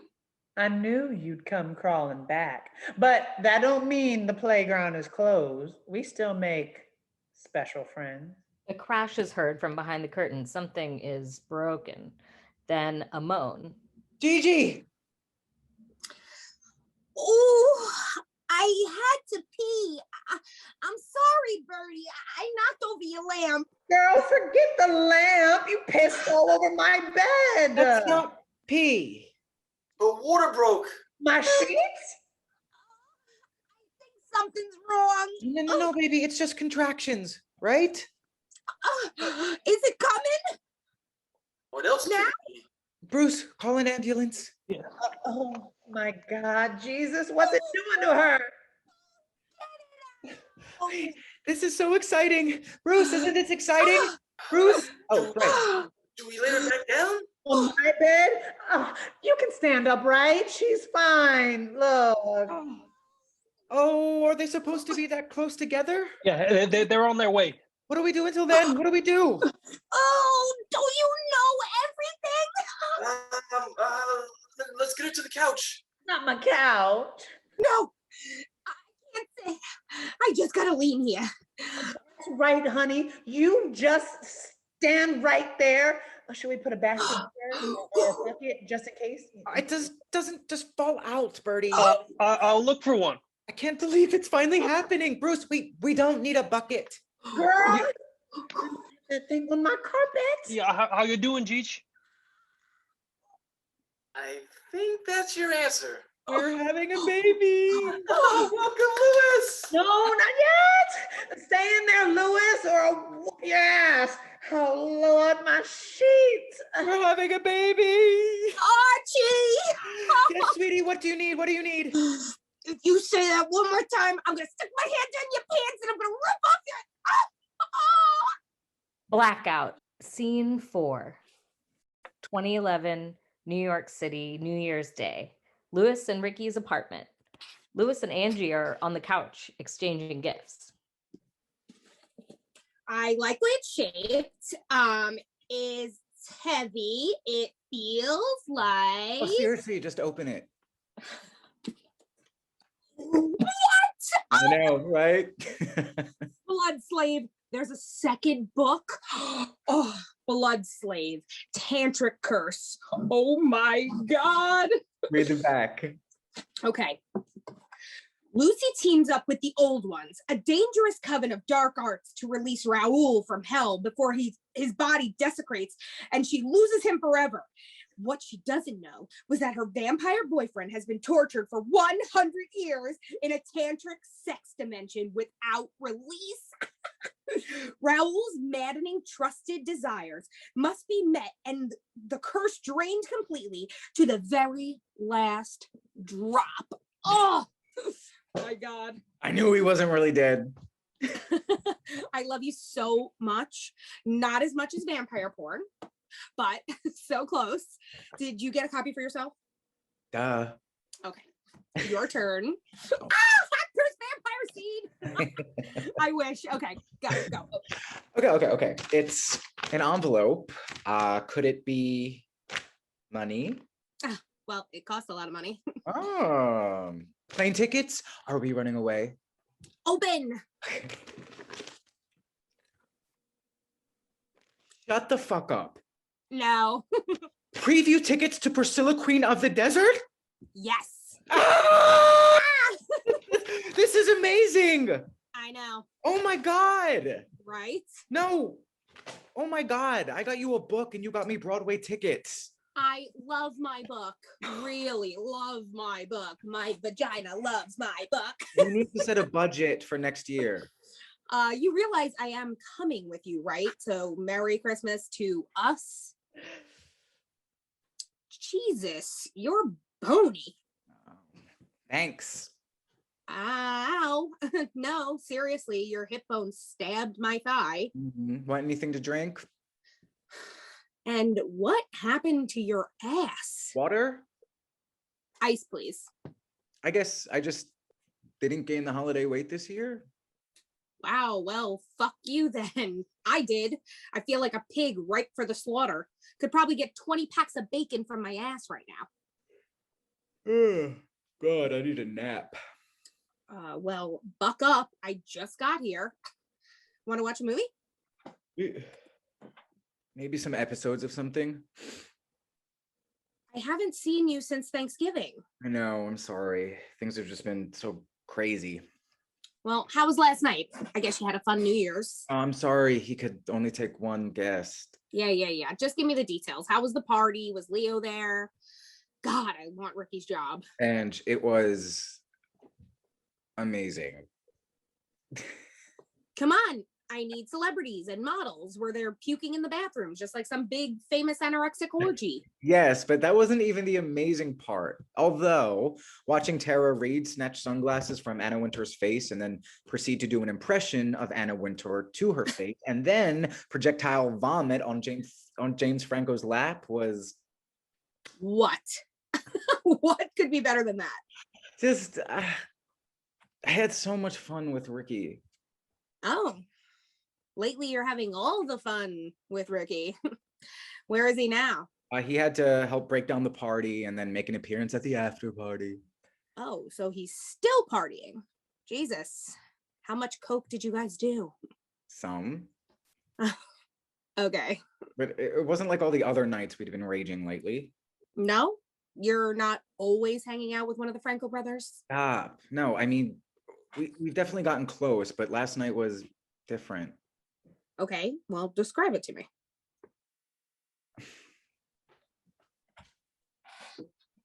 As Lewis describes the scene, the lights soften and create a separate space for the memory to play out. Ricky enters dressed in an expensive suit. He is on the balcony outside an A-list party. Party guests can be seen inside. Lewis goes to him. Angie is his audience. Well, for starters, I had never seen him in a suit before, and I can't. I thought I'd find you here. Right here, I grabbed your jacket. Ricky holds the jacket for Lewis to slip his arms inside. Not that it's really necessary. Jesus, is this balcony heated? Like the actual floor? I can feel it through my shoes. Look up. Heat lamps. Wow. We're like in a little force field. Want another bump? Wow. I want to tell you something. Shoot. I'm not close with my family, Lewis. Oh, that's a segue. He shared with me about his family. A year ago today, my dad caught me with a boy I was seeing. I'd never had anyone over ever, but they were supposed to be away for the holiday, and my dad, he came back early for work and found us together in their bed. Your parents' bed? I mean, obviously that's not something you can unsee. You know, your child fucking another guy in your own bed. That day, he told me to leave, Lewis, that I wasn't to come back until I had changed, until I could be his son.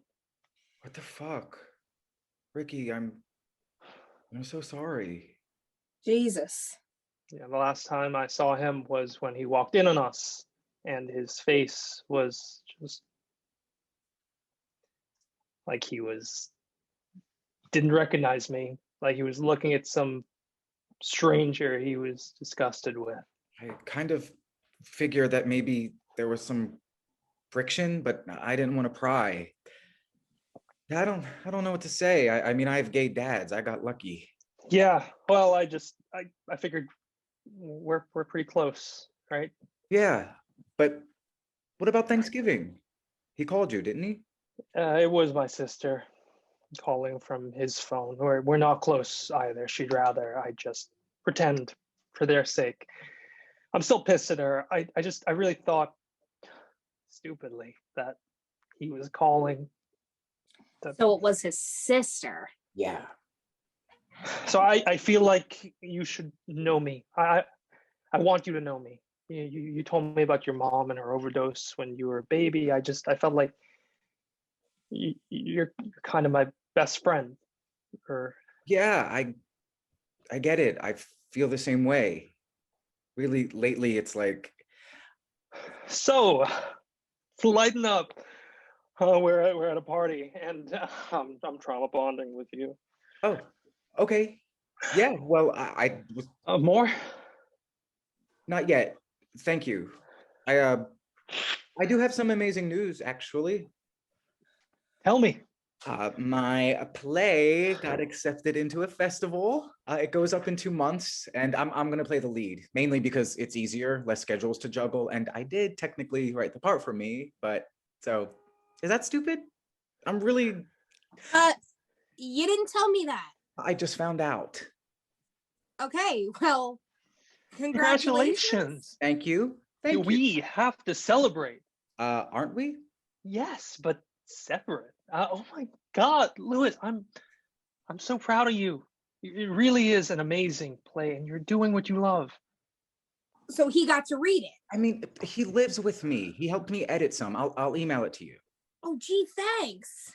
And you told him about your mom. That's, I mean, wow. Yeah, I told you we've been really bonding. I see that. So what? Do you guys like fuck now or what? What made this so special? This is cute and all, but like. What's next? I'm getting there. Wait. Oh, I'm getting there. Calm down.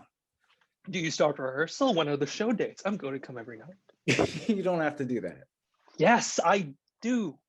Are you kidding me? God, I'm so happy for you.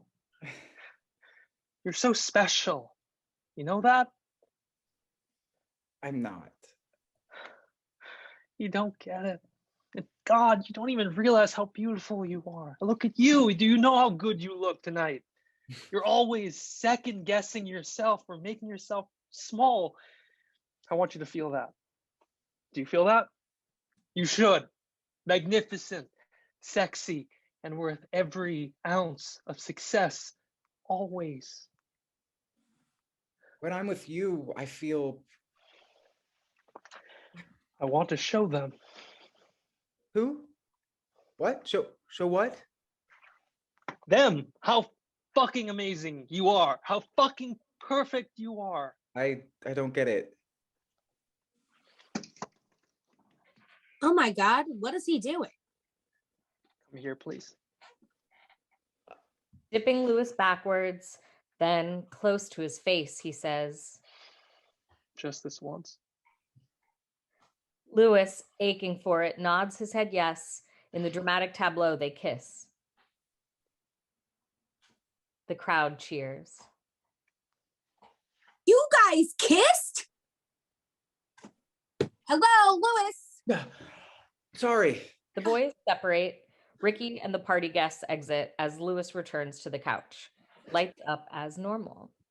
Yeah, we kissed. So what does this mean? Are you guys like? I don't know. He said just this once, as if it were forbidden. I mean, that's really hot, but you guys are totally gonna bang. You think so? I mean, I don't know.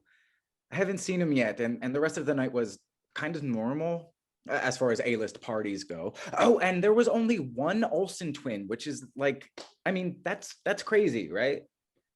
Wow. I know. So What? Well, I don't mean to be a bitch, but Never a promising statement. to be fair, this all kind of sounds like a coke-fueled exchange of emotions and urges. I actually think, yeah, I wouldn't be totally surprised if nothing came from this. Oh. Wow. Come on, it's sweet what happened, but are you guys flirting all the time, or is this just when you're out every night high and partying? Who says we're high all the time? You did, Lewis. You look like you weigh 100 pounds soaking wet. You're exhausted. Yeah, You from barely last call. night. And every other night. No. Yes. You're always busy or catching up on sleep or following him around like a I don't puppy. follow him. Well, you never used to go out this often or have your weekends booked in advance. Are you just upset that I have plans now? That I can't just watch Pretty Little Liars on the couch with you every weekend? Excuse me. Why are you so anti-Ricky? I'm not. But you two are like either too chicken shit to just say how you really feel about each other and getting so fucked up that you hope one of you crosses a line, or I don't know, maybe it's just you that's with all the feelings and wasting your time. I'm not saying that he's a bad guy, but it looks like you're putting in overtime just to like be close to him, and you look like shit. You know, for not meaning to be a bitch, I am a bitch. Yes, I'm the bitch that's going to tell you how it is. Unlike Ricky, who will never tell you to slow down or tell you how he really feels about you. I don't need anyone to moderate me. I'm a fucking adult. Okay, then act like it. Okay, I think we're all set on hanging out. Are you serious? Pissed off. Yeah, me too. So let's just stop. Talk later. I don't want to do this with you. Fine. Great. Yeah. I mean it. Can we just talk later? Yeah. Can't wait to hear how it goes with you and Ricky. Why do you have to be like this? I'm not the one that's changed. Might as well just meet you at the theater in February because you're probably booked until then. So I'm busy with my play. great. I'm sure it's amazing. I wouldn't know. Ange. Bye. Oh, and fucking eat something. Angie exits. Lewis remains. Lights fade to black. Scene 5, 1989, New York City, St. Vincent's Hospital Visitors Lounge. Lights up on Raymond, seated, reading Birdie's diary. Nurse Bobby enters. I told you to go home. Yes, you did. Well, did you at least eat something? Where is everybody? It's macaroni day in the cafeteria.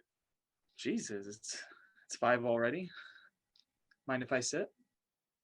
Won't you get into trouble? If the doctor comes out here, I'll start reading my charts. How about that? What hour are you on? 18th hour. About 4 hours ago. Must be exhausted. I think I am. Then I eat something and head back up there. I see those men who are wasting away because no one will bring them their fucking food. Because they're scared.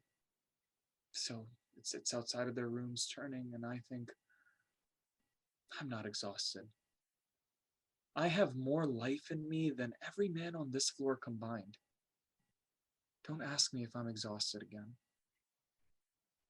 Don't ask me if I've eaten, and we have ourselves a deal. I asked to be up here, you know. What did you lose? You want a list? My Jack. How long were you two? I only knew him a total of 9 months. It took me 3 weeks to fall in love with Jack. And 33 weeks to watch him die. Birdie? We've known for 7 months now. Everyone's different. He's doing a little better today. And he's sleeping now, so you really should go home and do the same. He's not coming home, is he? Raymond, AZT would...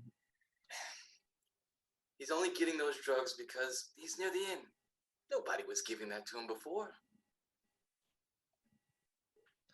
It's new and without insurance. Exactly. It's new, and we don't know what to do to him. It could buy him time until something else, a cure. Well, when will I be in there? I've got it. When will I be in there? I hope never, Raymond. Are you eating healthy, being careful, staying out of crowds? Any infections, and you have to let me know, even a cold. I'm living in fear. That's what you mean by healthy, right? Sometimes I think if we had been more afraid in the beginning, if we had listened.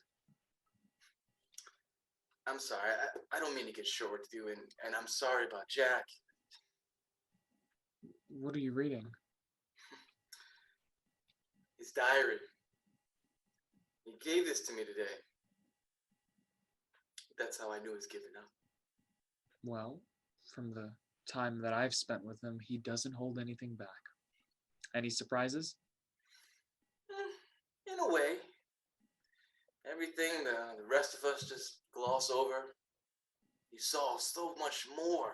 He knew. He saw that I was in love with him, or that I would be. He was confident about that. He knew. He does seem to know a lot. Don't let him bully you. He thinks he knows what's best for him, but if I've learned anything, it's that we don't. None of us do. Otherwise, I wouldn't have wasted so much time not loving him. I didn't know Jack as long as you knew Birdie. In fact, I shared him with the virus longer than I had him to myself. But I wouldn't trade any of it, even after living through the horror of his beauty and his spirit fading away to... Birdie is still here. This is still your time. Don't waste it reading about the past. Archie enters, carrying a tray of food. I am sorry I'm late. Hi, Bobby. I'll see you later, Raymond. Archie, you can't eat that up here. It's for Raymond. I thought... And you need a visitor's pass at this hour. Right. I just thought, should I... I'm not hungry, Archie. Yes, you are. Doctor! Jesus, fine. You get a pass next time and get rid of that. However, just fast. You're lucky I get soft when I'm sleep deprived. Here, Raymond. Eat. Bobby hands Archie a pass, then exits. Archie takes a seat next to Raymond. I had to wait for Bruce to get home so he could watch Lewis. He sends his love. What good's it doing? Ray. I'm sorry, Arch. Oh, you don't need to apologize. You really should eat something. You should go.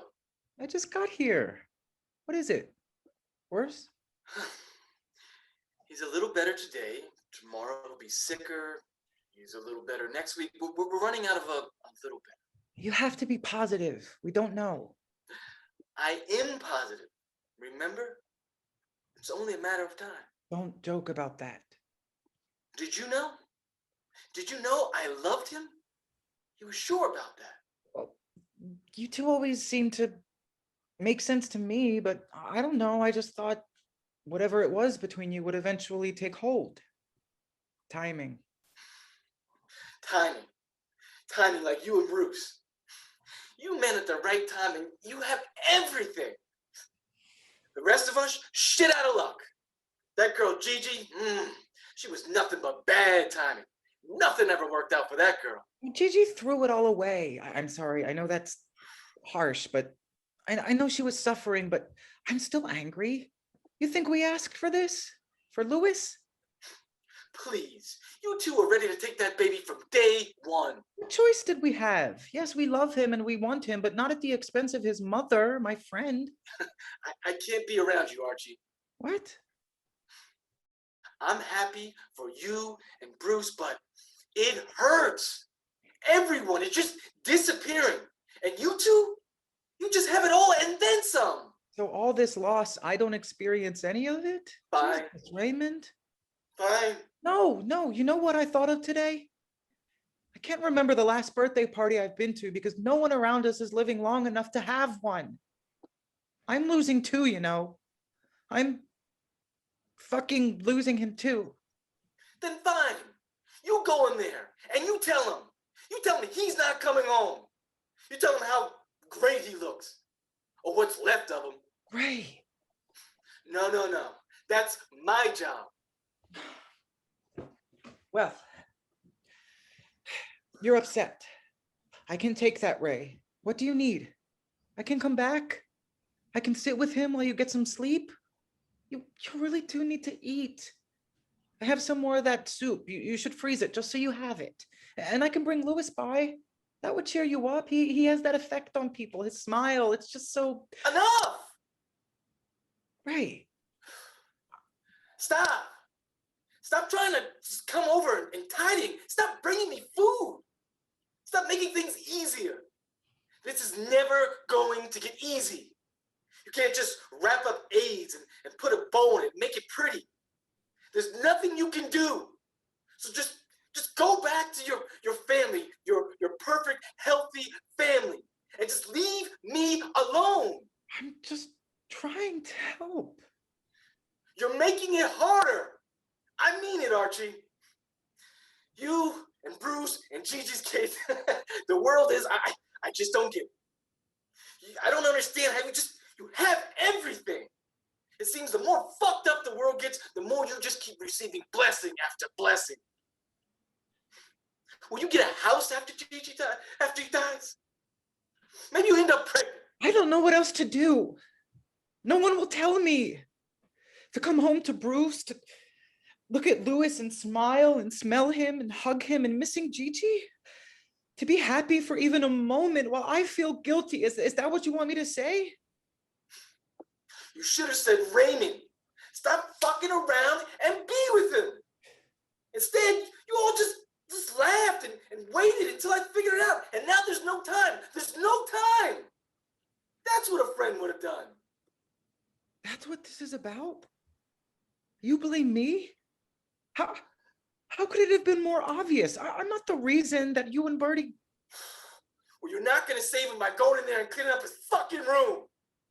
Will you just stop? Go!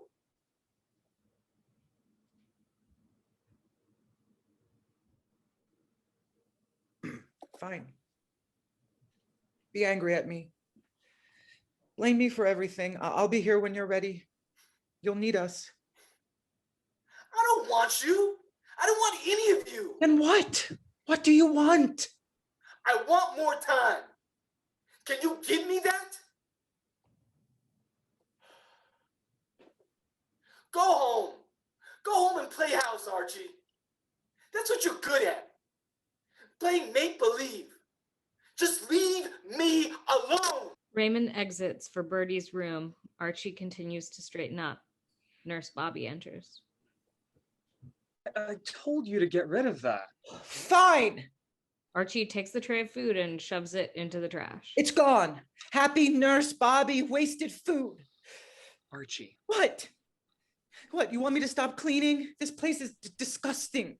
Archie, will you just... I know. I have to leave. You want me gone. Nobody can stand me. I know that about me. I don't need you telling me. Come back tomorrow, Archie. I'm telling you to come back tomorrow. Why? Why are you telling me this? Of course I'm coming back tomorrow. Tomorrow morning. Raymond doesn't come until 11. Come at 10. Bobby, I'm sorry for... Oh, please. You're gonna have to make a bigger scene than that to warrant an apology. That wasn't even noteworthy compared to some of these queens. You cleaned, for fuck's sake. I don't think you know what you're doing. You're the only one telling me what to do. Why doesn't he want me around? That's my friend in there too. That's my friend. That's my friend. That's my friend. That's Birdie. Oh, Birdie. No. I know. Lights fade to black. Scene 6. 2014, New York City. Gay men's health crisis. Lewis and Gabriel seated in folding chairs, gazing out the window. The rain is coming. isn't it?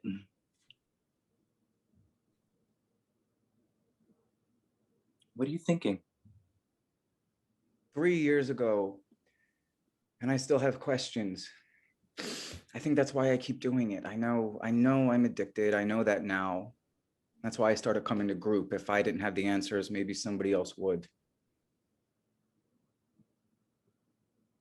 You know what I think?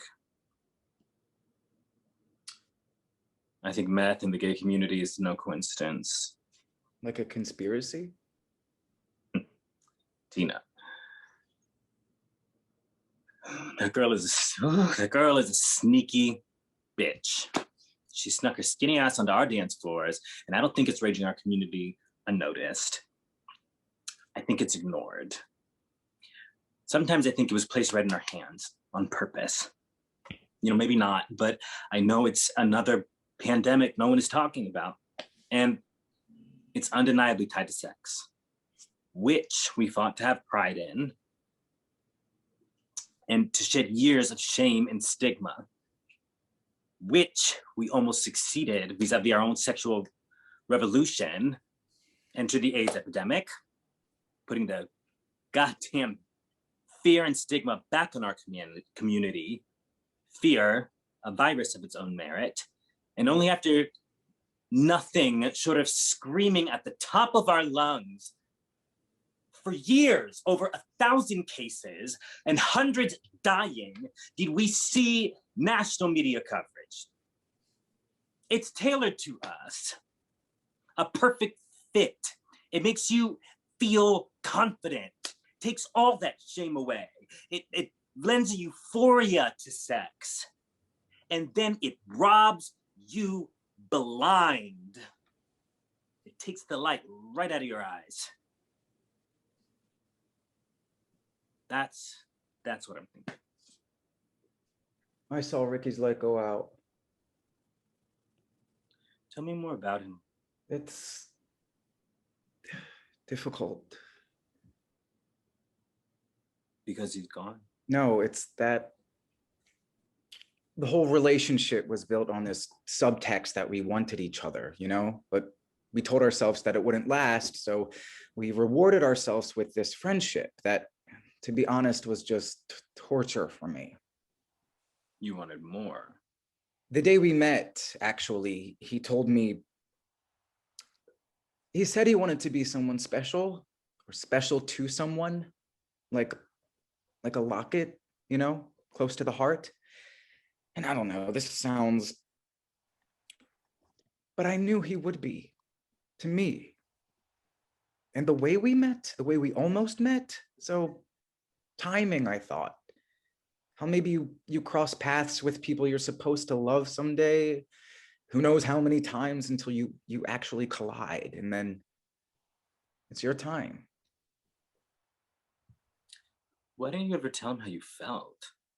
Yeah, I thought there would be a moment where we'd hug a second longer, dance a little closer, or come home and just know that one of us was supposed to take the other to bed. That there would be nothing subtextual about our smiles or compliments or.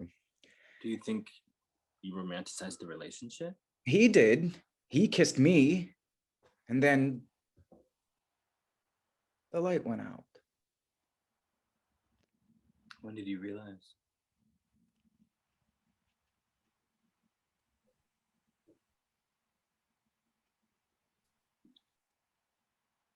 The lights dim, then creating a separate space for the memory to play out, Ricky enters, dressed in black with a neon blue blazer holding gardenias. Opening night of my play, I'd been so busy with rehearsal, so I hadn't seen much of him, barely crossing paths, but he was there, front and center, like he had promised, and I would steal glances at him. It was so distracting because he had this damn neon blazer on, bright blue, and I could even see it in the dark. The front row, it's brighter, so I kept fucking looking at him to see his reactions, you know?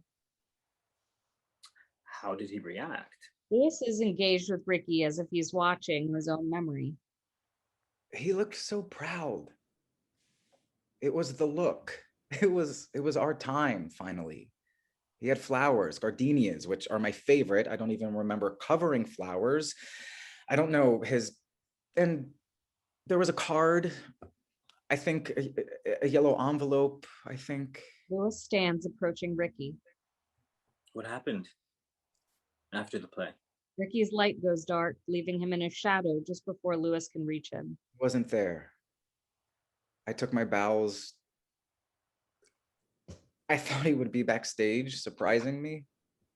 Was he? No. No response. What happened? The first of many intricate excuses I would get over the next 6 months. We were passing ships. I got busier writing another play. He was always working, or I don't even know. When he lost his job, he was never home. We were friendly, just coexisting. We weren't in a relationship, but weren't we just waiting for the right time? What do you think the card said? Ricky takes a card out of his blazer, hands it to Lewis. I found the blazer after he died. I brought the last of his stuff over to his parents' house in Queens. It was like I was someone they hired, you know? They even offered to tip me from my travel and pointed me to his room like a mover. And that's where I found him. Back in the closet where they wanted him. All his colors.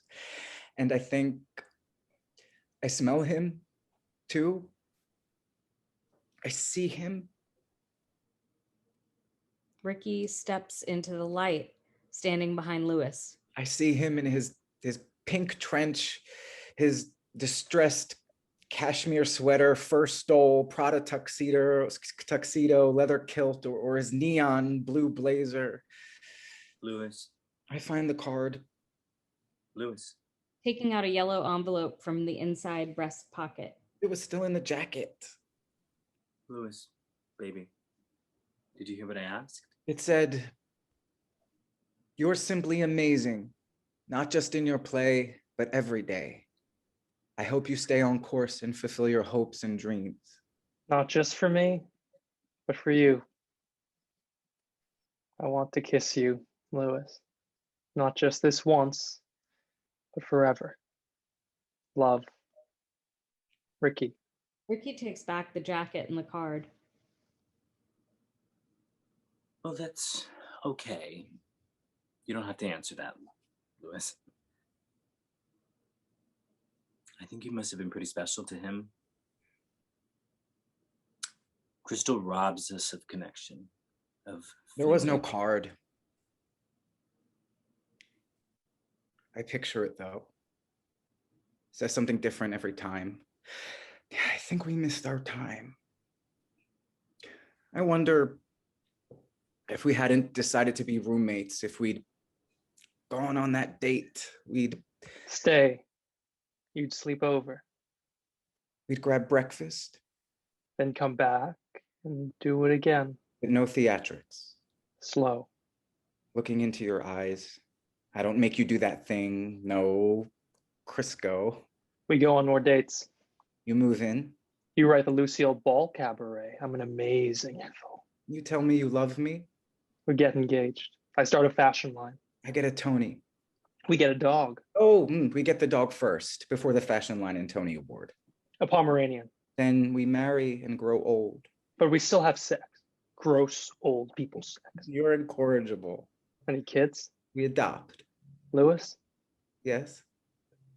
There wasn't a card. Stop. We're playing the game. You know how I felt. Do I? Yes. How? It was the gardenias. Ricky steps back into shadow. He is gone. Ricky? Ricky, don't go. How did you know that? How did you? Alert from Lewis's phone. He takes it out to look. Another alert. Another and another and another. Blackout. Scene 7. 2015, August, New York City. Techno dance music plays as footage from the 2015 Gay Pride Parade is projected over the set. We see the celebrations told through the clips of shirtless muscle hunks on floats, Girls taking selfies with rainbows on their faces, men in leather, drag queens, organizations and crowds of people under confetti. Drastically different from the march in 1970. The music fades, lights up on Bellevue Hospital, 4th floor infectious disease unit. A male nurse, Andre, stands behind the nurse's station while Raymond, now mid-70s, sits facing him, paper fan in hand, cooling himself. You should have seen us, Raymond. We had wings out to here. I glued on every feather. We was going for a rainbow phoenix rising, but girl, we looked like Toucan Sam, the serial ambassadors for Butch Queens. Here, can you see this? Two lovebirds. Me and Vic? No, sweetie. We're just... You think so? We are cute. Anyway, it was just pure joy everywhere. The city was so alive, wasn't it? Must have been something. You didn't go? Don't tell me you didn't even step outside. Aren't you right over on Charles Street? I was. I live next door to my nephew now in Astoria. You gave up that apartment? Oh, Ray, how much was you paying? No, don't tell me. I know that shit was rent controlled. Shit, well, it's jacked up now. How was your nephew anyway? Lance, right? He's good. He still has his act on the weekend. Goes by Lola Behold. That's right. I gotta come out to that. He said it was a lot of fanfare. I remember before it was called Pride. Before this parade of Sky Vodka advertisements. We marched. We marched? I have the corns to prove it. No, stupid. The march. My friends and I. Oh, you still see your friends? Go on about your special day. Was a real celebration this year, and I bet people up and got married just because they could. Would you do it? Are you offering? Oh, Papi, I'd make you a good wifey. Finally get to see what all the fuss is about. Everyone gets a turn. Oh, okay. You want to get fresh now. That's fine. I know you were a real puta in your day too. Yeah, until Birdie. And how long did it take him to make an honest man out of you? He would have made your wings look like arts and crafts. Could sit there for hours just beading and threading and making the most elaborate outfits. Lance wears them now as Lola. But he looks fierce. We hear a ding, the sound of elevators. Louis and Angie enter. Louis takes in the room. He doesn't want to be there. Come on down, sweetie. Oh, I have an appointment with hold on. Sorry. Christopher? He's a caseworker, I think. I can't remember what they said, how this works. I'm getting a confirmation test for... It's okay. I know Christopher. I got you, sweetie. Do you have your clinic card? I think so. It'll be the red card. This? That's the one. Andre processes the card and hands it back to Louis. Okay, you're all set, Louis. Thank you. I'm Andre, sweetie. Are you two together? This your friend? Angie, hi. You're a good friend, Angie. Why don't you two take a seat, relax. I'll find Christopher for you, okay? Okay. Thank you. Okay. Andre exits. Louis and Angie make their way to the seating area and sit a few seats away from Raymond. You still want to see that movie? Which one? She's Funny That Way with Jennifer Aniston. It's playing at 2 p.m., which we won't make, and then again at 7, which is a lot of time to kill. Nah, that's okay. We could just go back. We can order food, get comfy on the couch. Yeah, I'm just... Okay, yeah, we'll do that. My treat. Oh, look, you have that poster? Keith Haring. Yeah, I do. It was Ricky's. What is it? I keep hoping it'll be different. Is that crazy? I mean, If I have a confirmation test, there has to be a chance. I don't know. But then on top of Hep C, like, how did I get here? It's going to be okay. This is a nightmare. Oh my God. What? No, it's just that I might be relieved. I have it, I do. And I've been running from this since I knew I was gay. And I turned down guys for really nice guys, honest guys, kind, lovable guys, because they were, and now that's me. I was afraid of, and now I'm the person who gets turned away. And I know it is. But you're relieved. I mean, now I don't have to run, right? The monster under my bed finally got me. I look at my skin, at the veins actually, and I just imagine, I see that I'm filled with this thing, poison. It would kill me if I let it, and I could. What I'm made of now could hurt someone. And I don't want to hurt anyone ever, but what I'm made of, my blood, I feel like a monster. You're still you, Lewis. You're not a monster. You're my favorite person. I know this person. You are going through a lot, but you're roasted peanuts in Central Park. Peanuts? Yeah. You're that moment in the when the Spice Girls play in Billy Hurricanes on a Saturday night, you know? What are you talking about? I don't know, Lewis. I don't know. These are just things that make me happy, okay?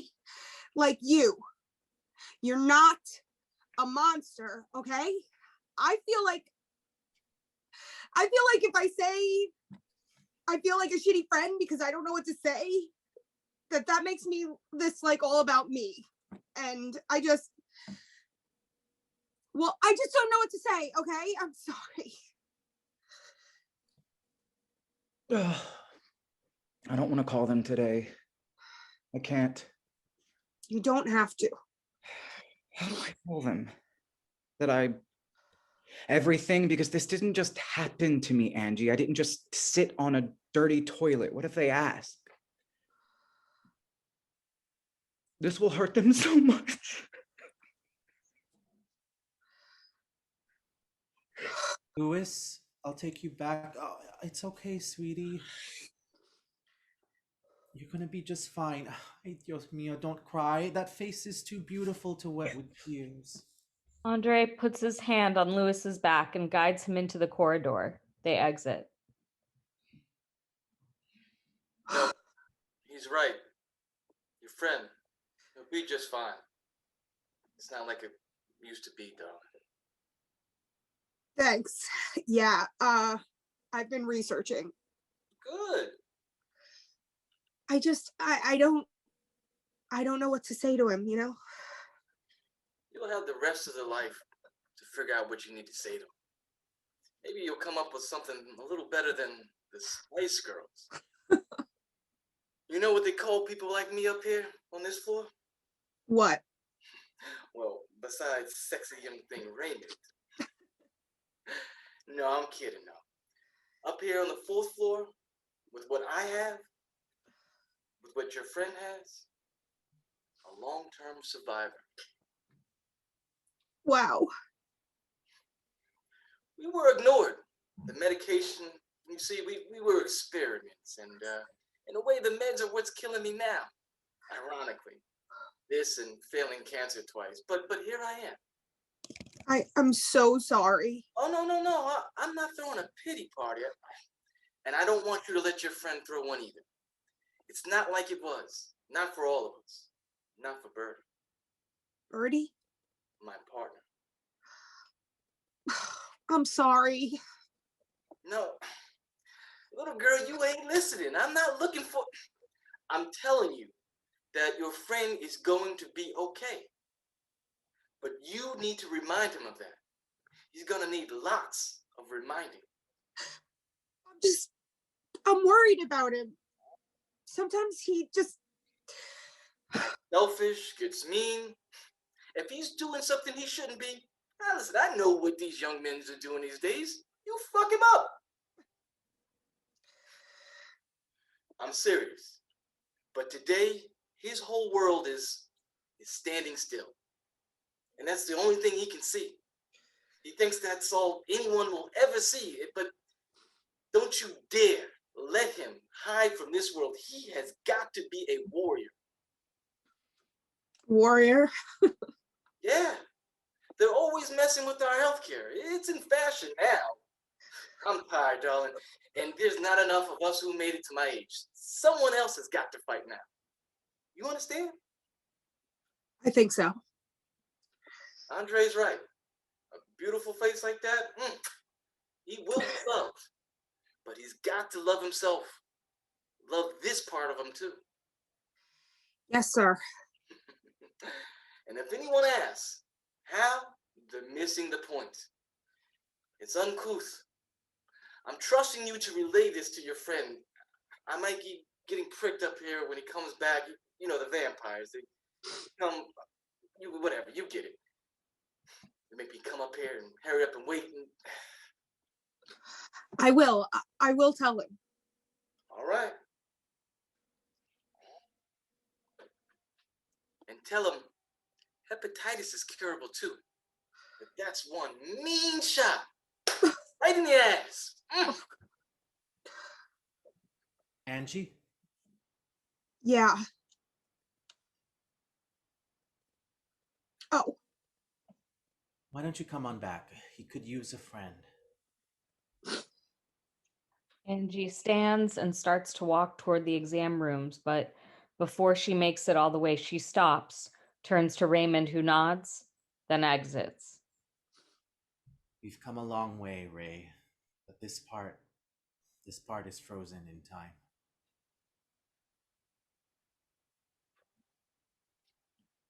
Lights fade to black. Scene 8. Lights up on Raymond, 1989, New York City. Raymond stands in a suit, as we saw him in Act 1, Scene 1, holding the diary at Birdie's memorial. How many more of these will we meet at? Is this our fate? Like this? Just unfinished? No. He should be heard. We all need to be heard. It's what he would have wanted. Lights up on Seth, Andre, Vic, Lewis, and Angie, 2019 New York City, the LGBTQ Center. Everyone is seated together facing Seth, who sits in a single chair speaking to them. Just for today, I do recover. And with that, I'll share the time. We don't get more time. What we get, it hardly seems fair or enough. I suppose we leave all unfinished, but our stories, they only end when they're forgotten. Andre, Vic, Lewis, and Angie clap for Seth. Andre and Vic go in for a hug while Angie and Lewis start folding and putting away chairs. I'll never forget when you first came into the rooms. Please do. Look how far you've come. Always remember what it was like. Happy anniversary, baby. It's not only on the anniversary of when we lost someone that we should remember their existence. It should not be the day they died, that what they stood for is silence. So that's Seth. Yeah. He's cute. And What? I'm just saying. don't. He just got his miracle year. Okay, Mr. 3 years clean. Is there a class system?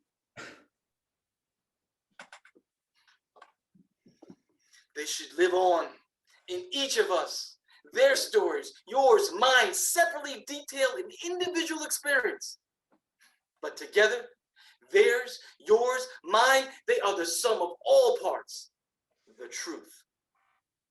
Truth is, I couldn't have done it without either of you. I know what you're doing, Lewis. It's a we program. No one can do it alone. Putting away chairs? You obviously wanted me to meet him. Otherwise, why would I be here? So I did good? I didn't embarrass myself? Who you trying to impress? You're here because you hate when I talk about people you don't know. So now you know people that I talk about, and we're being supportive. I'm sorry, are you blind? Our Gaby has a crush. Birdie may be gone. Please don't let him be forgotten. Don't let any of them. They are our story. Lights down on Raymond. He exits. Go on, talk to him. So, introduce me already? Angie takes Lewis by the hand, walking them towards the boys. Congratulations. Thank you. This is Angie. Angie, this is Seth, Andre, and Vic. Oh, we've heard all about you. Well, wish I could say the same, but, anonymous. Am I right? Babe, we have to make the appointment with the venue if we're going to steal that opening for New Year's Eve. I really want to ring in 2020 with our vows. I know this. You don't think I remember? You tell me this all day. He wants to hold everyone hostage on a big holiday to watch us get married. And it doesn't take an hour to get to the rainbow room. It will, because you have to start a conversation with everyone in this damn building on our way out. So let's go. I'm just going to steal Seth for a moment. Strictly sponsor-sponsee business. Andre takes Seth aside. What's this now? Shh, I want to go over these with you. What? My vows. Just be honest. I don't lie, remember? Smart ass. That's why I'm asking you. Andre reads his vows to Seth inaudibly. Tell him I'll meet him downstairs. Nice to finally meet you, Angie. You too. Lewis, give him 5 minutes tops. Bye, babies. You can, What? like someone again. Oh, here we go. I'm not saying you do or that you have to or that you. Good, because I don't really do, and I know I don't have to. Okay, just making sure because it's been a while. I know that. I know exactly how long it's been. Good. I'm glad you know that. I do. Good. Good. Because if you did like him, it doesn't take away from anything. From Ricky, I know that he'll always be a part of you. Do you now? I do. But just in case, to make it easier. What easier? What are you even talking about? Well, if you let me finish, I'm getting to it. And I'm okay. Ricky is. I'm okay. I know. But I got you this anyway, so you don't ever have to feel like you've forgotten him. A locket. I told you about that? About you did. It's good. He's really gonna love it. You're not just saying that so I'll give you a +1? I don't need one. He's already invited. Blackout. Scene 9, November 28th, 2020. A little while after we saw Lola Behold and Archie, now in his late 70s. He sits on a bench outside a small bar talking on his cell phone. That's nice that he's stopped by, but tell Lewis his old man has plans. I told you. Yes, I did. Yes, okay, put him on. Lewis. Oh, a note is the same thing as telling. I'm in Queens at a bar. The Albatross. Raymond, now 80, enters wearing a face mask. I have friends. Tell Bruce I made tuna. I'll be back when I'm back. Doll face. Raymond, you look old. I was gonna say the exact same. Alive is what I am. It's exhausting, isn't it? Raymond joins Archie on the opposite side of the bench. So, hey, you still on? Yes, still there. We got the unit next door. Bruce knocked down the wall down where Lewis is. Bruce knocked a wall down when Lewis got bigger. And he's doing okay. He's Lance's age now, right? And Bruce? Bruce had open heart last year of valve replacement. He's doing better now after cardio therapy. Lewis is, things have been, well, he's on track now. He's kind of annoying, actually, always checking in on us. Lance, too. Made me move over. Every weekend I go to his show. Lola, behold. That's something, isn't it? Reminds me a lot of... Birdie put on the wildest shows. He's been reading his diary. Oh, that thing. I can't imagine the dirt he had on all of us, the stories. They survived. Hearing them out loud. Quite a party we lived. Until. I don't remember it like that. That's because you were always scared of everything. Guilty. Someone had to be the sensible one. Although I admit, if it weren't for Bruce, I'd never have done anything. Give yourself some credit. No, you and Birdie, you were the adventurous ones. Gigi, she was all heart and fearless, maybe too fearless. Lewis has that, which scares me. Well, you must have done something, right? I'm glad someone thinks so. I still wonder what life would be like if he had been with his mother. What any of our lives would have been like if she just. Yeah, I still imagine her and Birdie together. Those two drove each other crazy.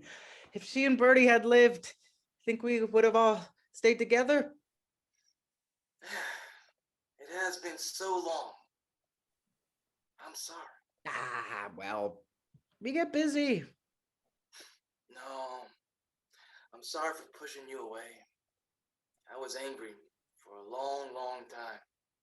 And you were just... I know, I was annoying. I was an ass. You were hurting. I was scared. We all were. Now, don't you be kind to me, Archie. I need to say this. I owe amends for pushing you out because... Because Bruce and I... No, that's not it. Well, I was sure as hell I was next, you know? And I think a part of me just wanted autonomy over leaving, you know? I just wouldn't want to make sure you'd see me like that. You don't think I kept tabs on you? I would have known. I had spies. I would have come. Yeah, I guess you would have. You know what? You were a little annoying. I still am. I annoy everyone around me.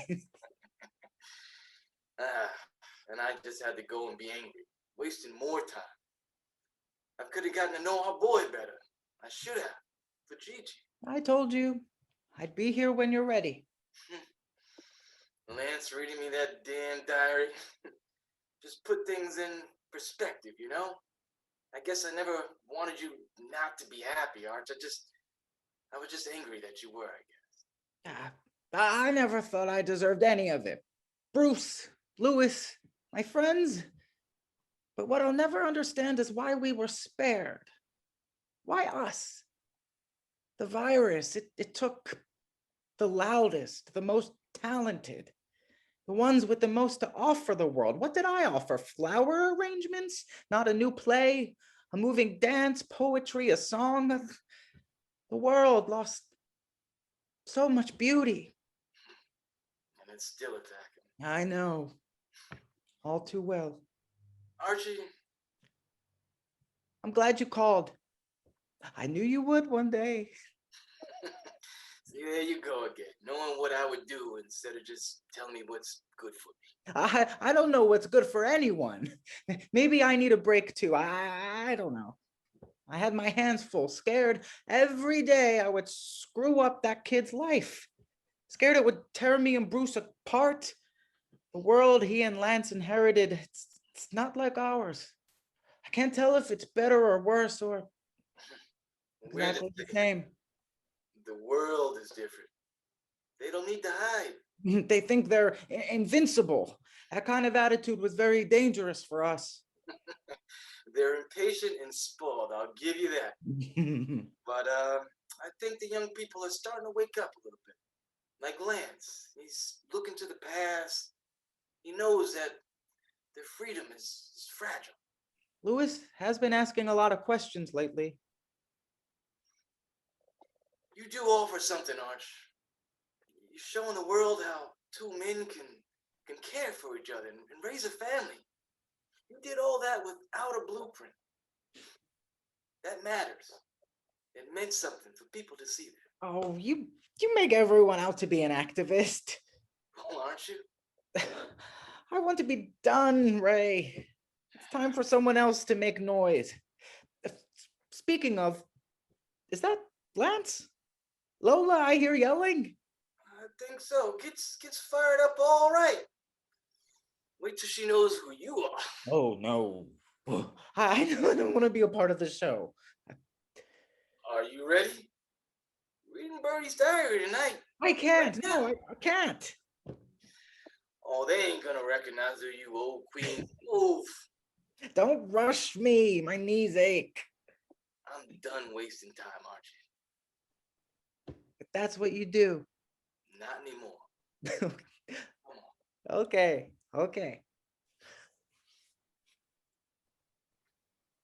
Thank you. Me? For what? For waiting. Just like you said that you would. We're family, Raymond. You never stop being family. Raymond and Archie enter the bar. Lights up on Lola Behold, diary in hand. And this is it, my babies. There's one last entry, unless you've had enough. I'll stop. The patrons disagree. I knew you'd eat this up. Mama knows what you need.